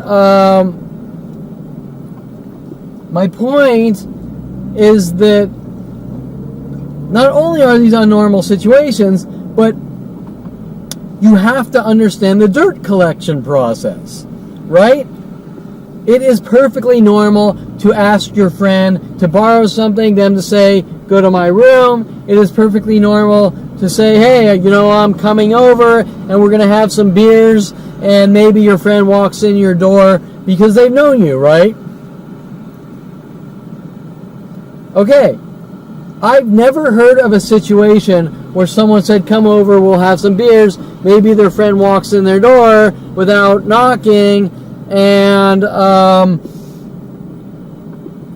NSA, FBI, worldwide support are trying to hunt you down and have you killed, and people across the internet 10 years later, women are coming in your life trying to set you up for breaking and entering. Security companies like ADT, Allied Security, Allied Universal, you name it, are trying to set you up for breaking and entering because you simply asked, because your friend simply said, yeah, sure, go in my room, and go get it, right? Now they're also trying to use the X-Acto knife like I killed someone and weird freaky things like that, right, that don't make any sense, with my mother showing me the movie like The Black Dahlia and hinting with her husband that I somehow like the character in The Black Dahlia and I'm killing people with my art or something that doesn't make any sense, trying to flip me out and make me look crazy. But wait, there's more. There's more. Right after Kelly Hatch says, go in my room and get it, and I give it back to her, and I finish my car stereo. After that, Kelly Hatch with the police and government tell the entire city. Remember, the internet wasn't around in 1991, 1992. So Kelly Hatch with the police and government tells everyone, city level, that I stole her car, drove it down to Ashland, Oregon, leaving the keys in the car. Why? Hello, did I miss something? Like, think about that. I simply asked a friend if I could borrow an X-Acto knife to finish my car stereo, and then there's all these operations, how I broke into her room, and then I stole her car. Now, my mother would tell you with the police, which doesn't make any sense, that if your friend says, go in my room, get this, or come over and grab a beer, and you go in their house, or I say, come in, go to the house, come on in, the door's open, like was said to me by strangers, which I didn't,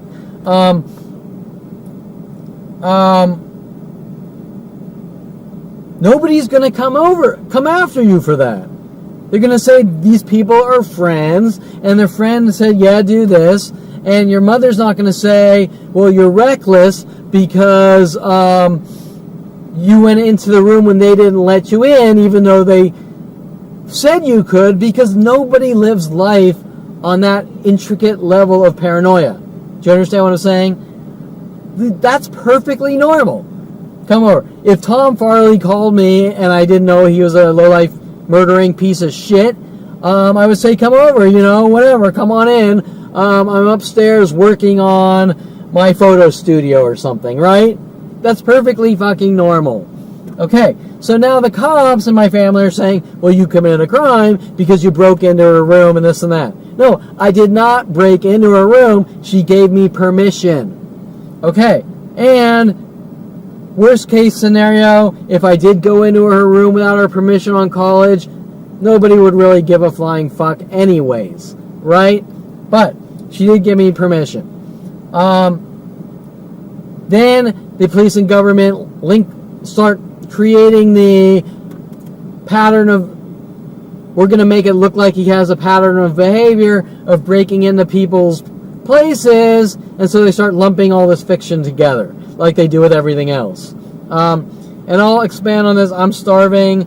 I'm going to get some food. I'm at this Thousand Oaks Fish and Chips, which I really like, which they have a problem with me eating food like every other place in the world in these government extermination operations. But so I'll be back in about probably 30 minutes to finish, to add to this.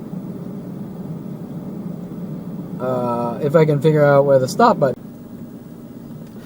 Okay, leaving, and I went to get food at T.O. Fish and Chips. Let's see a quick overview of what happened.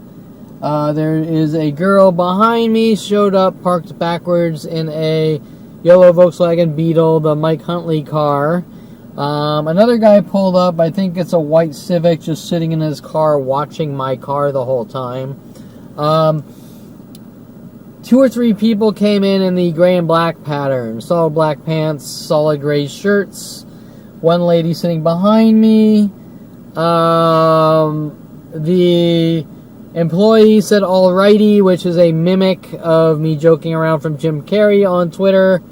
Another guy came in mimicking me, no worries.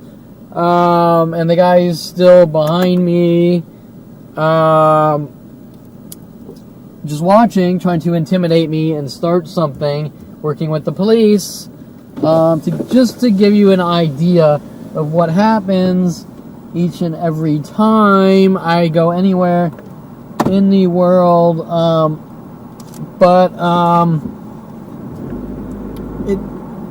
This is actually extremely mellow compared to what normally happens. But just so you understand, people listening to these blogs or entries or whatever. So anyways, I hope this thing's recording, because for some reason it's not sending me video streams to the phone, and it's a flashing blue light instead of a normal flashing red light, which is weird. I'm actually going to start and stop it, because I just don't want to record information that isn't, I don't want to waste conversation or whatever. Okay, for some reason the light's blue now. I don't know. Okay, so anyways, where was I? I was finishing up with borrowing the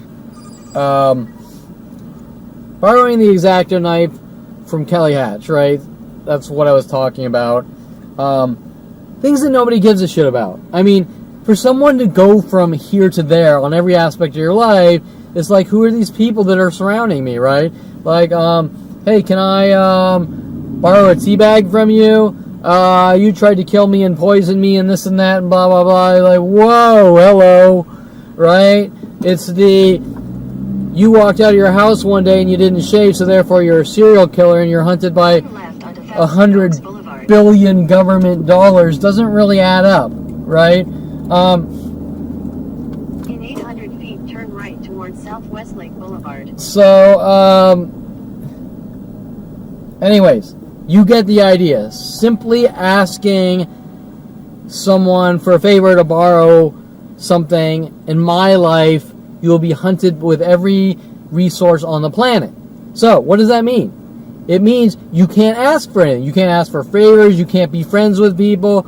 And they'll say, well, he's weird because this and that, blah, blah, blah. He's weird because he asked me to borrow his X-Acto knife. That is not weird, okay? Not weird at all, especially with the context of the situation. But what is weird is that we have a girl saying that I broke into her room, and then she's immediately saying that I stole her car. And the police seem to be working with her based on thin air, right? Then turn right onto Southwest Lake Boulevard. Why? Well, who the fuck knows, right? But then you have to start putting Take the next right onto Southwest Lake your Boulevard. stalking woman behavior. Turn right onto the US 101 South Ventura Freeway ramp to Los Angeles. Your stalking woman behavior alarm goes up once you start seeing things like worldwide groups hunting you down for asking friends for favors, right? It doesn't make any sense. So, but remember, she was sent after me to begin with. It would not have mattered how perfect I was around Kelly Hatch. It would. Quarter mile, merge onto US 101 South. It would not have mattered if I dotted every I and crossed every T perfectly to complete perfection in front of Kelly Hatch or anyone else from the age 5 till now. It just would not have mattered. And what does that say? It says that this isn't about me. It's about someone that doesn't like me. It's about someone in anger and rage that I was born. You can come up with all sorts of theories. Maybe I don't trust Kevin, he's different. Maybe Kevin wasn't the football player I wanted. I can't tell you, because when we're dealing with crazies, they're crazy. You don't know where they're coming from. But these aren't just crazies, because they're linked to the NSA, FBI, billions of government dollars, fathers running around saying, I think he's a danger to himself or others, and everyone worldwide is eating up this shit, and they're helping him. And when the cops contact you and say, Kevin's a horrible monster, help us kill him, what about that behavior? Do you think that it's normal for police officers to contact citizens and tell them to go hunt down and kill people? That is beyond any of illegal. Think about that behavior. Why are the police contacting citizens and telling them to take part in killing me? Why? Well, because a cop wants to have me killed, but he knows if he goes and grabs his gun and blows me away, he's going to jail for life, right? So he's using you, saying Kevin's a horrible monster and he did all these horrible things, so go kill Kevin. And all these dumbasses are taking part because the cop doesn't give a shit if you die. His agenda is to off me. And if you die or go to jail, what the fuck does he care? He's not your friend. He gave you some line of shit and you took it. So he's using you guys. But remember, this starts at 5 years old. Now, I mean, how can you even, I can't even go just rid this 5-year-old of the world. I mean, I don't even know. I don't even understand how to even address that one because it doesn't even make sense, right? Unless I was breathing fire and had red eyes like my mother thinks from the movie The Bad Seed, I can't tell you what the fuck's going on in their heads. Anyways, that was the Kelly Hatch. Remember, I'm just using one of these examples, but they're endless. They're endless with Kelly Hatch alone, but I'm just using one of the Kelly Hatch frame jobs set up. I'm going to hunt Kevin down and have him killed with the government and my family. And what else do I have in my notes on behavior? Kellyanne. Oh, this is a good one. Okay. Victoria Walker, sent after me by Brian Longbotham. Now remember, Brian Longbotham originally hired me. I met Brian Longbotham in modern video film, getting out of college, with some internships for 3D animation. Brian Longbotham got fired supposedly for credit roll things. Brian Longbotham supposedly sued Modern Video Film for $1 million for breach of contract, but he told me towards the end, don't tell anyone, which kind of meant he had something to hide, right? So who knows how truthful Brian Longbotham was, because finding out for 15 years, just like everyone else in my life, he invested 15 years to have me killed with the government. So I can't tell you, right? But what I can tell you is his entire focus 15 years was frame jobs and setups like everyone else that's 5 years old. So Brian Longbotham introduces me to Victoria Walker and Michael Bialis, mostly Michael Bialis, but we all become friends for years, where I build the Rudy, I do a redesign of the Rubber Show website for Michael Bialis, which is now a defense lawyer, which most likely links to what's being done in my life with the judicial system to try to silence me. He probably doesn't want to be known as the lawyer that used to hold up condoms hiding behind a desk on public access TV, so he probably wants to say it was my show or something, who knows. Victoria Walker,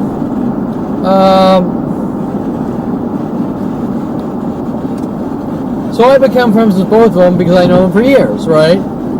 Now, eventually, Michael Bialis can't deal with Victoria Walker. They break up. I'm still friends with Victoria Walker, and I was still friends with Michael until I noticed he was treating me like complete shit after breaking up with Victoria, and me stopping, going, look, I don't really have much more time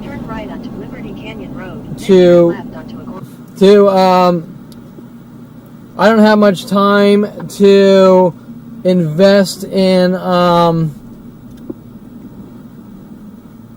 doing his website and Rudy crap and whatever. So at that point, he kind of got, he went hot to cold, like, okay, I got what I wanted from you type of personality, right?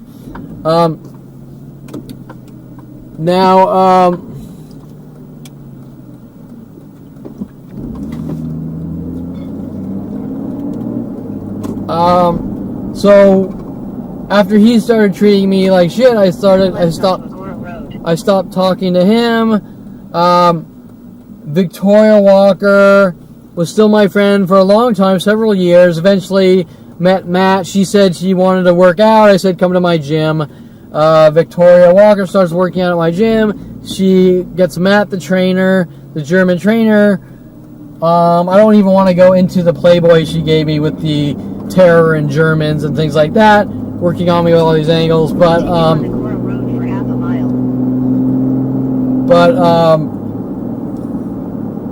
she ends up marrying Matt, a German trainer at my gym. They run me out of my gym and every other gym worldwide, which is strange.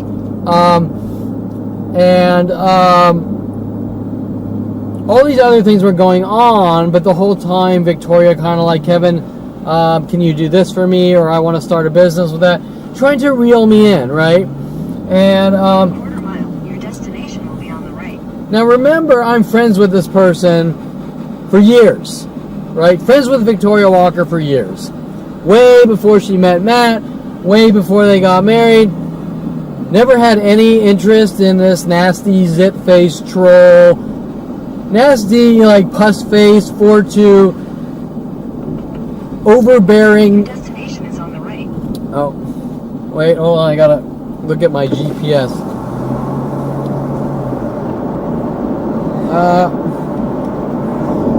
I never had interest in this, like, 4'2", extremely loud, overbearing, pus-faced, demanding, angry, bitter troll of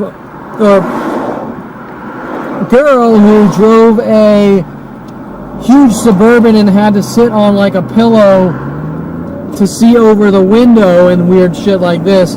I didn't think of her negatively like that back then, obviously. But I was always there for her. I was always kind. Whenever she needed help, I was there. And then I find out she's involved in these worldwide operations to have me killed and rid of the world. And I gotta pause this because I'm at the destination I need to be at.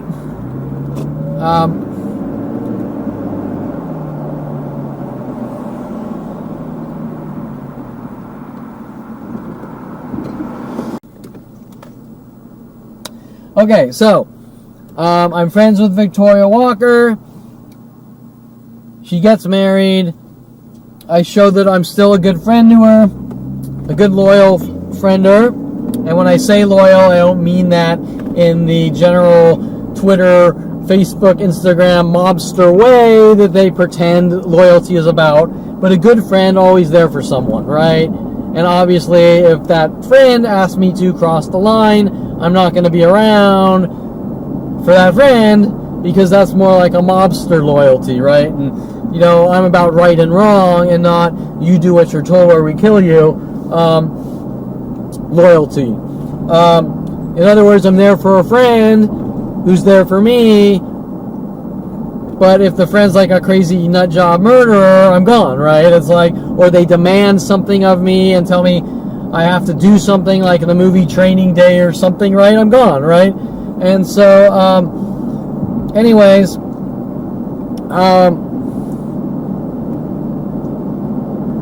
they play this game like the reason I'm being hunted is because I've blurred the lines, and I've crossed bound, and I've, whatever you want to say it, I've blurred the lines, and I've exerted boundary issues, violating boundary issues, or some stupid psychological label of bullshit. Okay? Well, that's absurd. Now, let's think about the argument here. How many of you are friends with someone that got married to the opposite sex? Wait, does that make sense? No, that didn't make sense. Sorry, that sounded weird. How many of you are friends with someone of the opposite sex who eventually got married to someone, right? Well, what do? You say, okay, you got married, fuck off, get lost? No, of course not, right? You're still friends with them. So if you're friends with someone and they meet someone and get married, you say what? You say fucking great, good, that's great, right? Do you cut all ties? No, you're still their friend. Okay, well, remember, we're talking about behavior, and they're saying, especially Victoria Walker, with my family, that because I stayed friends with Victoria Walker after she got married to Matt Von Malachy, I'm blurring the lines. I'm trying to steal her husband, or steal her from her husband. The same scams they were working on with Jen Hess, which once I found out she was married, I was like, I'm fucking out of here, right? And the same things. And remember, all these people are connected and working together. But the argument is that because I was friends with her and she was married to Matt,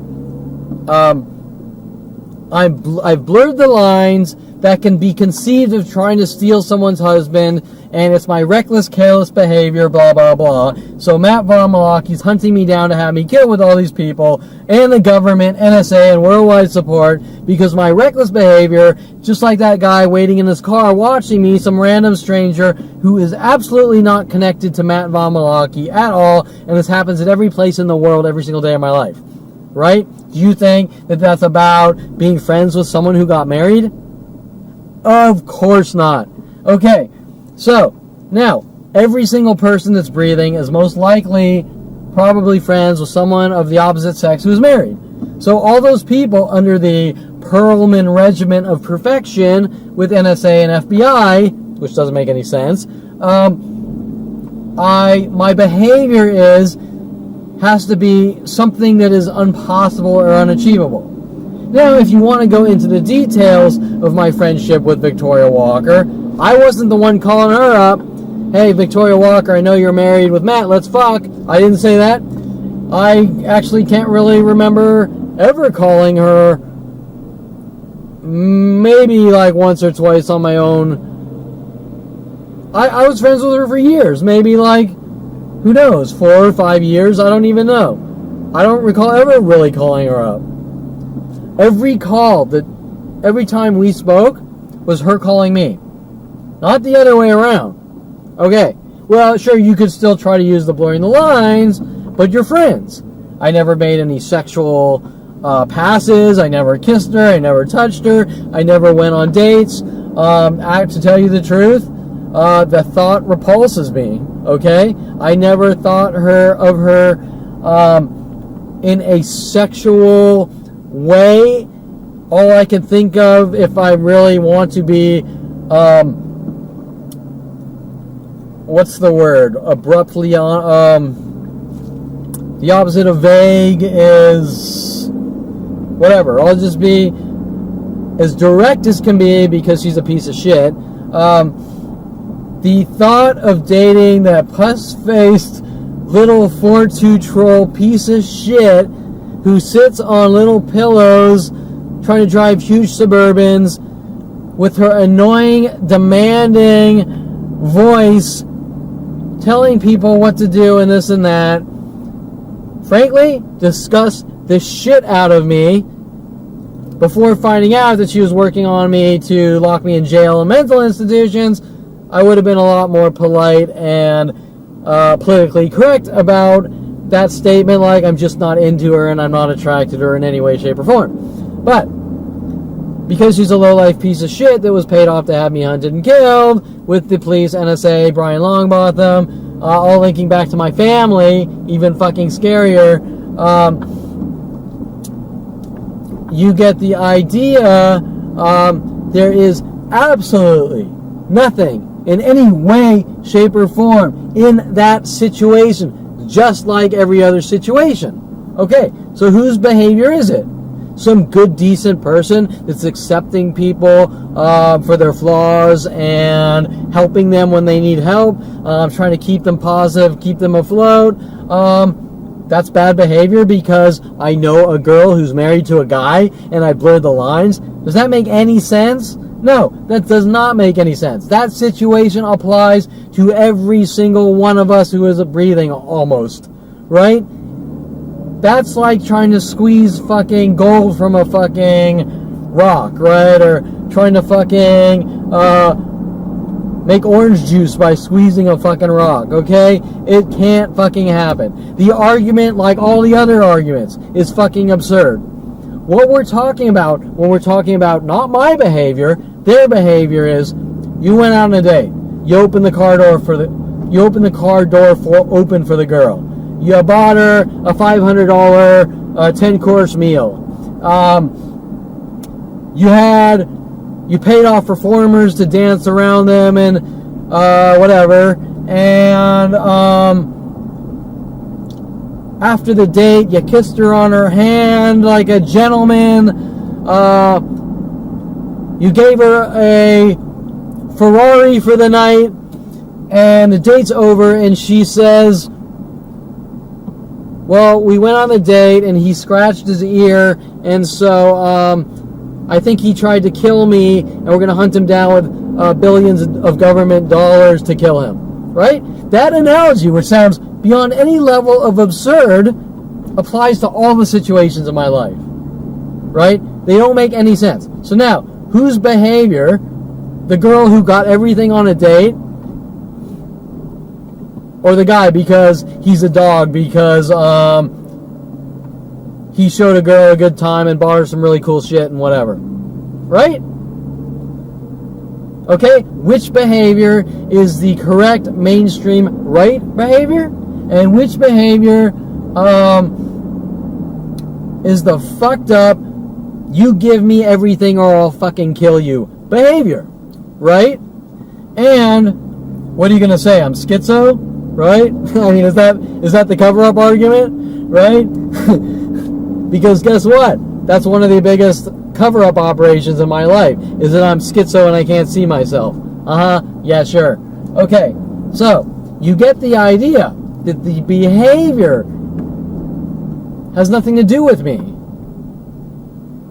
Even if I did go out on that date, bought her a Ferrari, opened the door, kissed her hand, whatever, everything was perfect, and I was on that date and I fucking scratched my ass, they would say, that guy scratched his ass on a date, leaving out the entire fucking date, and therefore it's his behavior and he has no social skills and he needs to be hunted down and killed and removed from society. Right? So that behavior is the same behavior as Adolf Hitler. It's just a different situation or different context, right? You're not basing it on Judaism or minority races, but you're still basing it on perfection, right? And then, of course, they're going to run around saying that I'm a perfectionist. Well, that doesn't make any sense. That's a cover-up argument with the rest of them. Okay, so what other examples have I written down? Although my voice is getting a little scratchy here.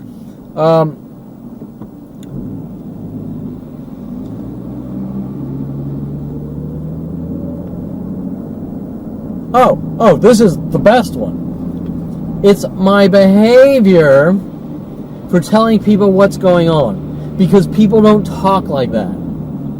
Hello!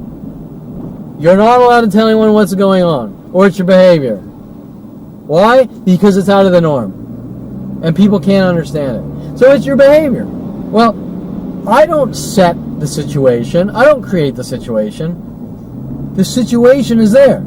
So what are your options? Okay? You turn 29, you find out Mike Huntley's hunting you down to kill you. Right? Of course, you can't really process it, because you've never seen anything of this sort, which doesn't really exist. It is unfucking heard of. A planet full of people trying to kill you for no reason? Unfucking heard of. How do you explain it? What do you say? Who do you tell? Right? The entire situation sounds and looks beyond any level of fucking crazy. Okay, but once you get past that part, you gotta tell people, right? Once you understand enough, you gotta tell people. Well, what's the package response? You're crazy. You're not allowed to say that to people. Why am I not allowed to say that? And, most importantly, I'm not allowed to say it to anyone in the psychology community. right? No matter how much I can prove it, no matter how much I can talk about it, I'm not allowed to say it. Or it's my behavior. Well, wait, isn't that like an instant shutdown? Like, we're going to kill you and you're not allowed to tell anyone? That's exactly what it is. Nobody tells you you're not allowed to tell anyone. And having hundreds of therapists and psychiatrists tell you that if you tell them what's going on, they're not going to help you, sending you from one to the next. It's my behavior for telling them what's going on.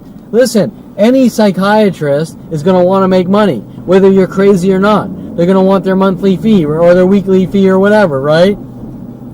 Because why? Because they're fucking making money to do what they supposedly like, which is to hear people with problems talking, right? So, it's my behavior. Whose behavior is it? Kevin Perlman for telling people in the psychology community or anywhere else, because remember, my family tried to sort of control the situation. This is who you can talk to, and this is who you can't. Bullshit. Right? If you have friends, they're going to want to know what's going on. They're not going to instantly shut you down. They're going to listen to every detail. They're going to take the time to understand it.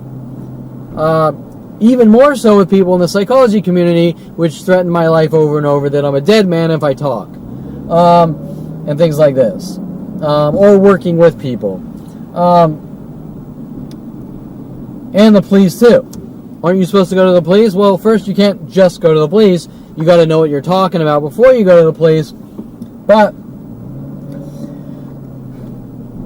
every time I went to the police with flat out video footage, photos, proof, up into the point where I had hard drives full of proof, the police played this game like, because you're coming in with complex data all laid out for us, which is their fucking job, I don't have the time to look through all this. Oh wait, what the fuck do detectives do if they don't have the fucking time to look through flat out proof of crimes, right? And of course met with all sorts of cryptic threats, harassments, and death threats, right? So, whose behavior is it? I'm not going to take the time, no matter how much you prove it, to look at it. And if you have 100 police reports of solid evidence of attacks and come in with the proof, we're still not going to look at it. Well, whose behavior? My behavior or their behavior? Of course, then their behavior is you're out taking pictures in public. Well, yeah, first of all, any way you want to spin that, who gives a fuck? Right?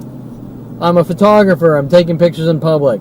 I'm a journalist, I'm taking pictures in public. You're trying to kill me, I'm getting proof so I can stay breathing. It doesn't fucking matter. Those are all perfectly normal behaviors. But the behavior, you're not allowed to take pictures in public. You're not allowed to take Allied Universal Security. You're not allowed to take pictures on private property or it's a crime. Aubrey Fisher with the police. You're not allowed to take pictures of people or it's a crime. Right? Studio photography. You're not allowed to take pictures of good-looking women. They didn't really have a verbal one for the beach and sunsets. But they still hunted me down for it. Right? So once again, whose behavior? We're talking about behavior. Well, is it my behavior for going out and buying a camera and learning photography? Is it my behavior for going to a Starbucks with a camera, a lens, and an instruction manual? Right? Is that my behavior? That justifies mass groups showing up trying to have me killed because he has a camera? No, it's not my behavior. It's their behavior. Right? So,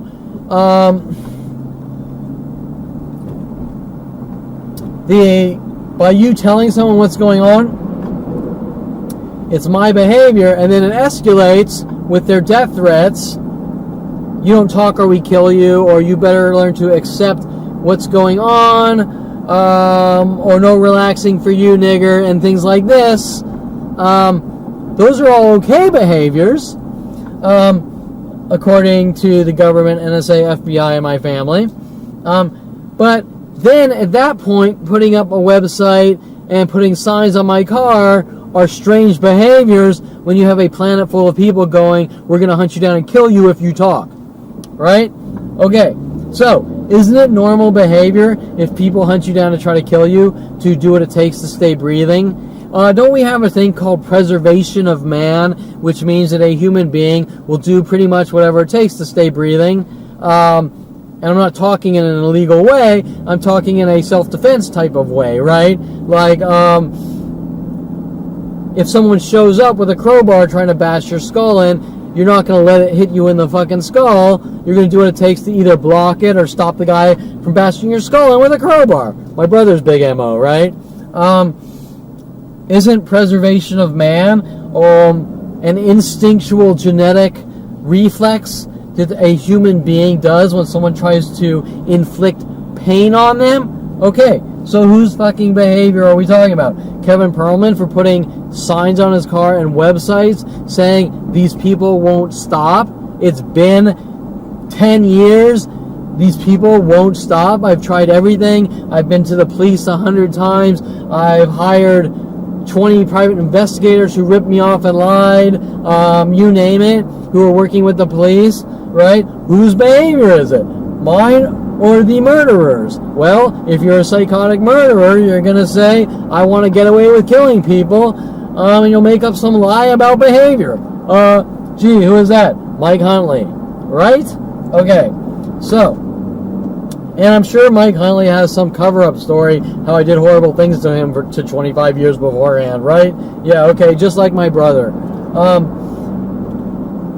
who sent Mike Huntley after me. So anyways, I think I summed up that one pretty quickly. What else do I have? Behavior because I'm from...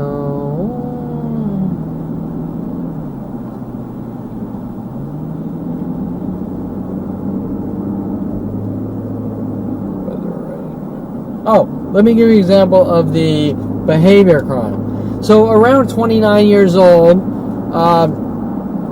maybe 34 or something, I don't know. The shit hits the fan at 29. I start to find out something's very wrong with my life, but I don't know what the hell's going on. I notice there's a worldwide campaign to kill me, but I'm not really believing what I'm seeing because it's completely out of context from anything normal and nothing's directly said. Who knows? Let's just throw an age. Let's say 34 years old. I go to Starbucks. Topanga and Ventura, which they instantly start in on me from the first moment I go there. I buy some coffee. This isn't instant, like this isn't the same day. These are time periods.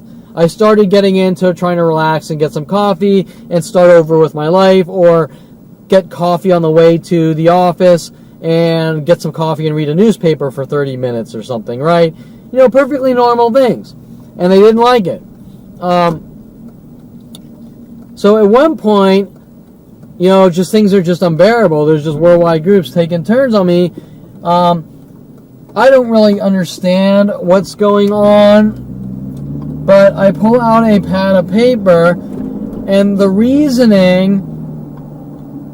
First, I want to say it doesn't matter why I had a pad of paper and writing notes. It does not matter. But the reasoning I had the pad of paper was to write up some business plan ideas I had, right? Now, the Starbucks employees and the customers saw that Kevin Perlman was pulling out a pad of paper and writing notes, and they thought it was about their stalking operations. So they didn't like that, and they attacked me, started ramping up their attacks more and more, probably with the argument that something's wrong with him because he's writing notes about something or other, right? Now, once again, we're talking about behavior. It is not weird behavior to be at a coffee shop and write whatever the fuck you feel like on a pad of paper, right? Now, for me, they were business plans to start over with my life. But my point is that they're trying to use the excuse, it's his behavior because he pulled out a pad of paper and was writing notes. I don't get it. I don't see the behavior, right? Now, is it or is it not the behavior of a group of people that say he's documenting us stalking him, so therefore he has strange behavior? Or he's writing notes on a pad of paper, he has strange behavior, so we're going to all get together, hunt him down, kill him, try to put him in mental institutions, and he's crazy. Which behavior is beyond any level of stranger out there? Writing notes on a piece of paper at a coffee shop, on a notepad at a coffee shop, right? Or hunting down and killing someone for writing notes on a piece of paper at a coffee shop. And most importantly, I don't know any of these people, right? So my point is that they can't really know what I'm doing, or if they do on any level, just like the computer privacy violations, they're up to something freaky, right? It's not my behavior, it's their behavior. But who's going to tell you that it's your behavior? A bunch of thugs like my father saying that I think differently and I don't know how the world works. Weird, freaky shit like that, right? Okay, so what else?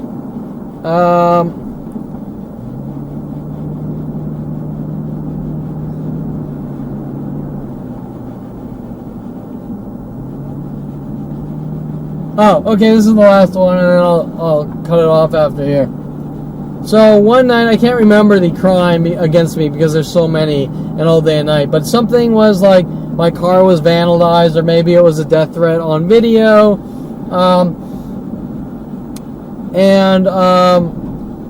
I go to the police station to report it, most likely with video proof like usual, which they don't want.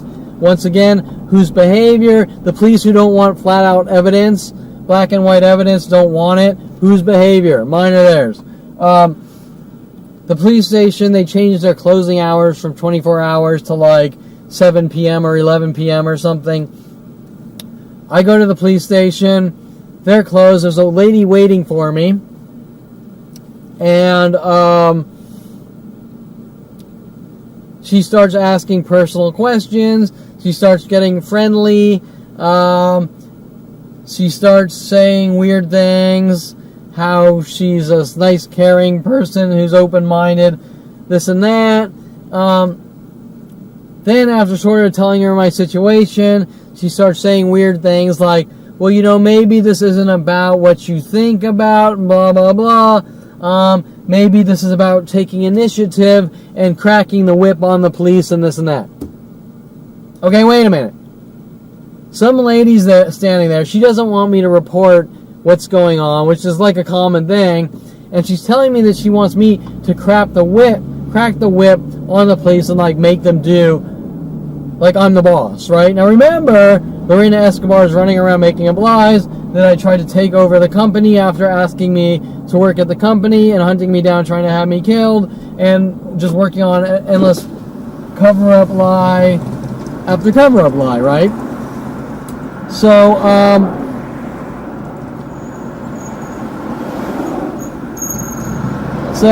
you can see the connection of information that I'm being the nicest person known to man, but I'm literally, there's literally a propaganda murder campaign worldwide to cover up each and everything that's done to me.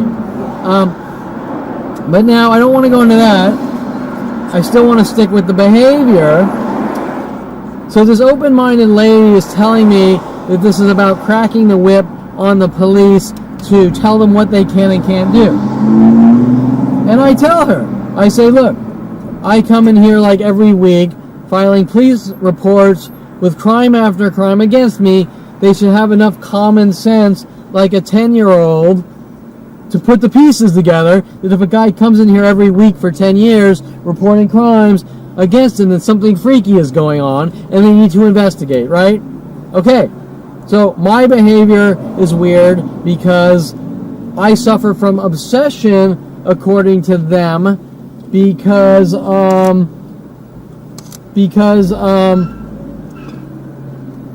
focus on my past of connected events of mass groups adamantly trying to hunt me down and kill me and won't stop. Whose behavior? Theirs for turning a blind eye, or mine for going, look, these are all connected events and they won't stop, right? Is that obsession, right? Of course that's not obsession. So my point is that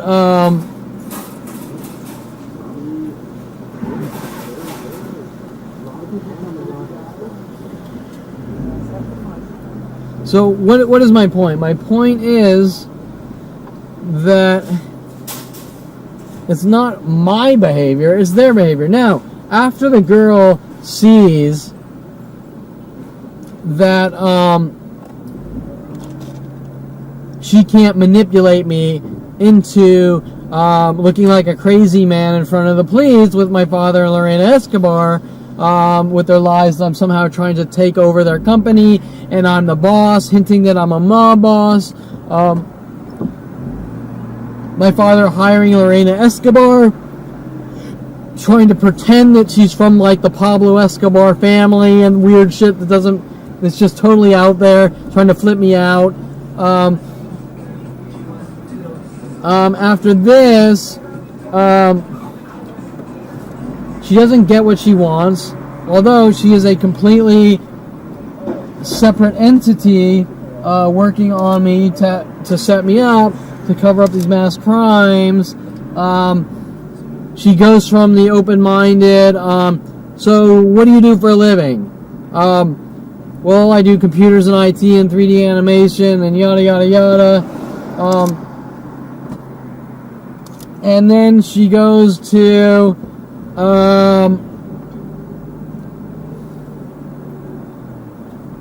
what do you do for a living? And then she goes from, oh, you do IT, so you must know how to hack. And I go, no, I don't know how to hack, right? And I try to explain to her that just because you know computers doesn't mean you're some elite hacker out of the movie Hackers and this and that, right? Now, she instantly starts accusing me, you're a hacker, and I know you're a hacker from the way you're talking, right?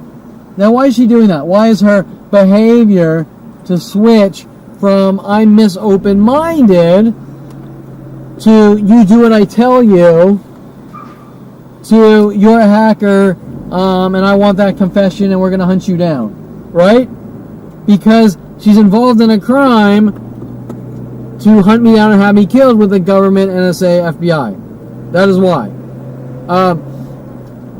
And she's trying to cover up for people she knows. Okay, so my point is that why wasn't her behavior, yeah, mass groups that keep hunting you down, trying to kill you and doing these things is wrong, period. And the police need to do their fucking job, right? Why wasn't that her statement? Because it must be my behavior, right? So, you get the idea that this has nothing to do with my behavior. But where did the behavior come?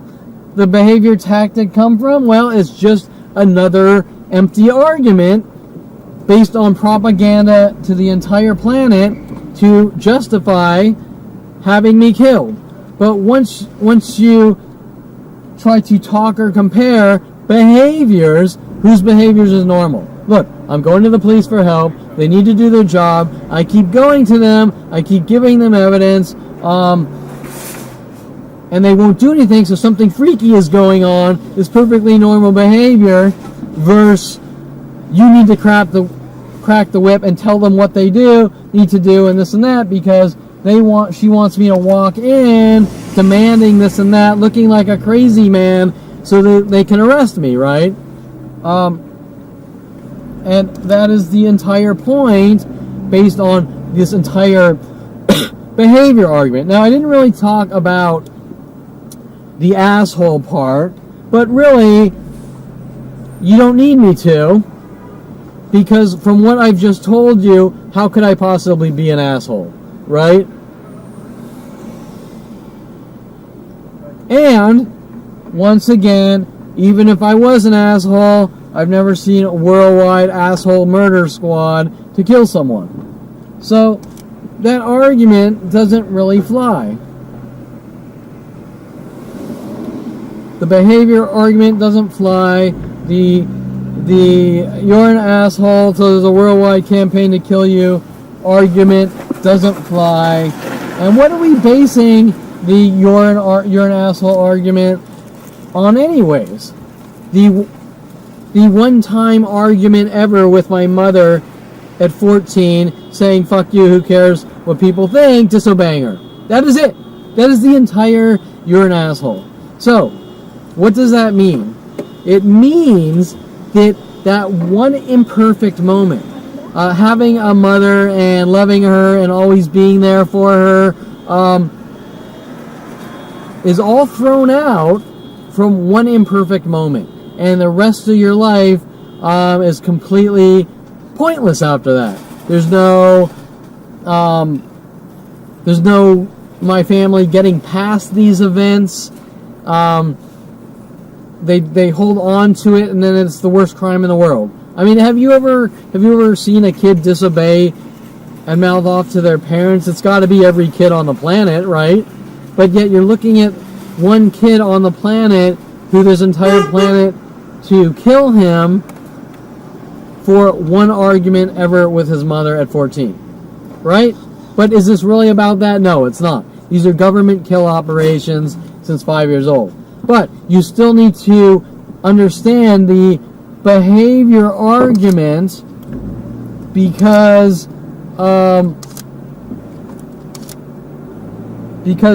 their argument isn't valid, right? And if it's ever discussed past a label, it means absolutely nothing. It's the same label of saying you're Jewish, you need to die, or you're black, you need to die, you're an asshole, you need to die, or it's your behavior, you suffer from the behavior disease, and you need to die. There's no such thing, right?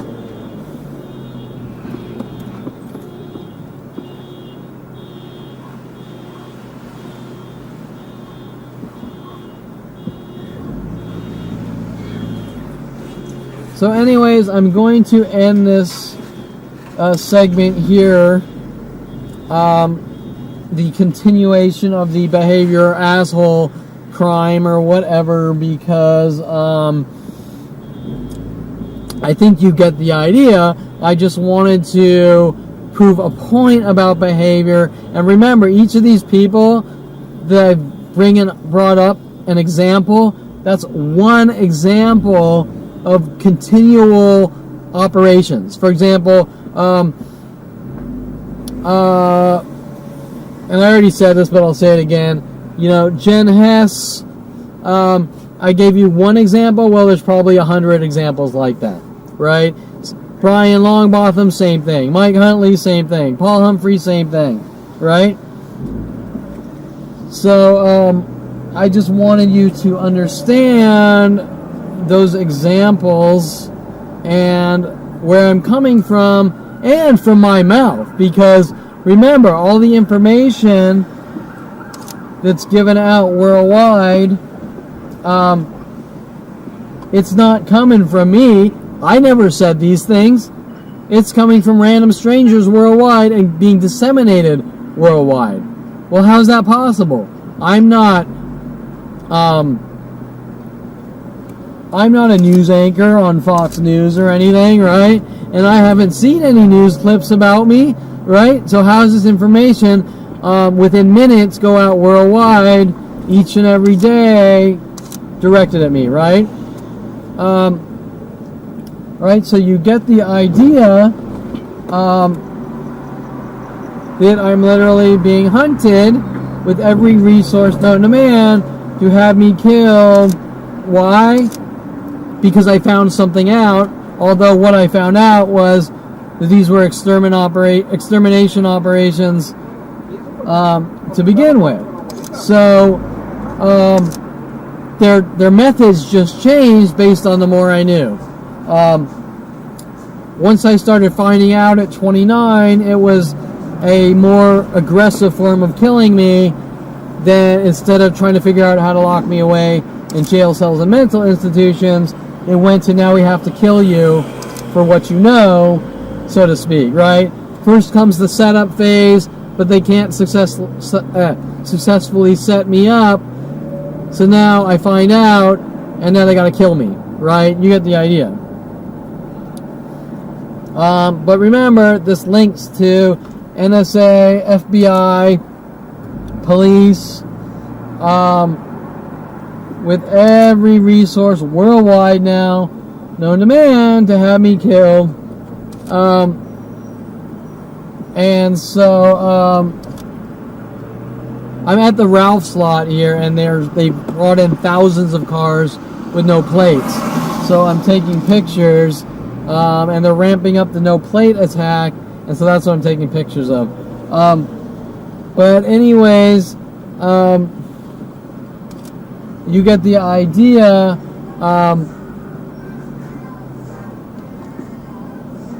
That these are all murder operations and kill operations, or to remove someone from society, no matter what it takes, at 5 years old. And so that's what you're seeing. I mean, we can get into the complexities and the details, but once you step back and understand what the motive is, they're kill operations, or ridding someone of the world someone doesn't like or trust.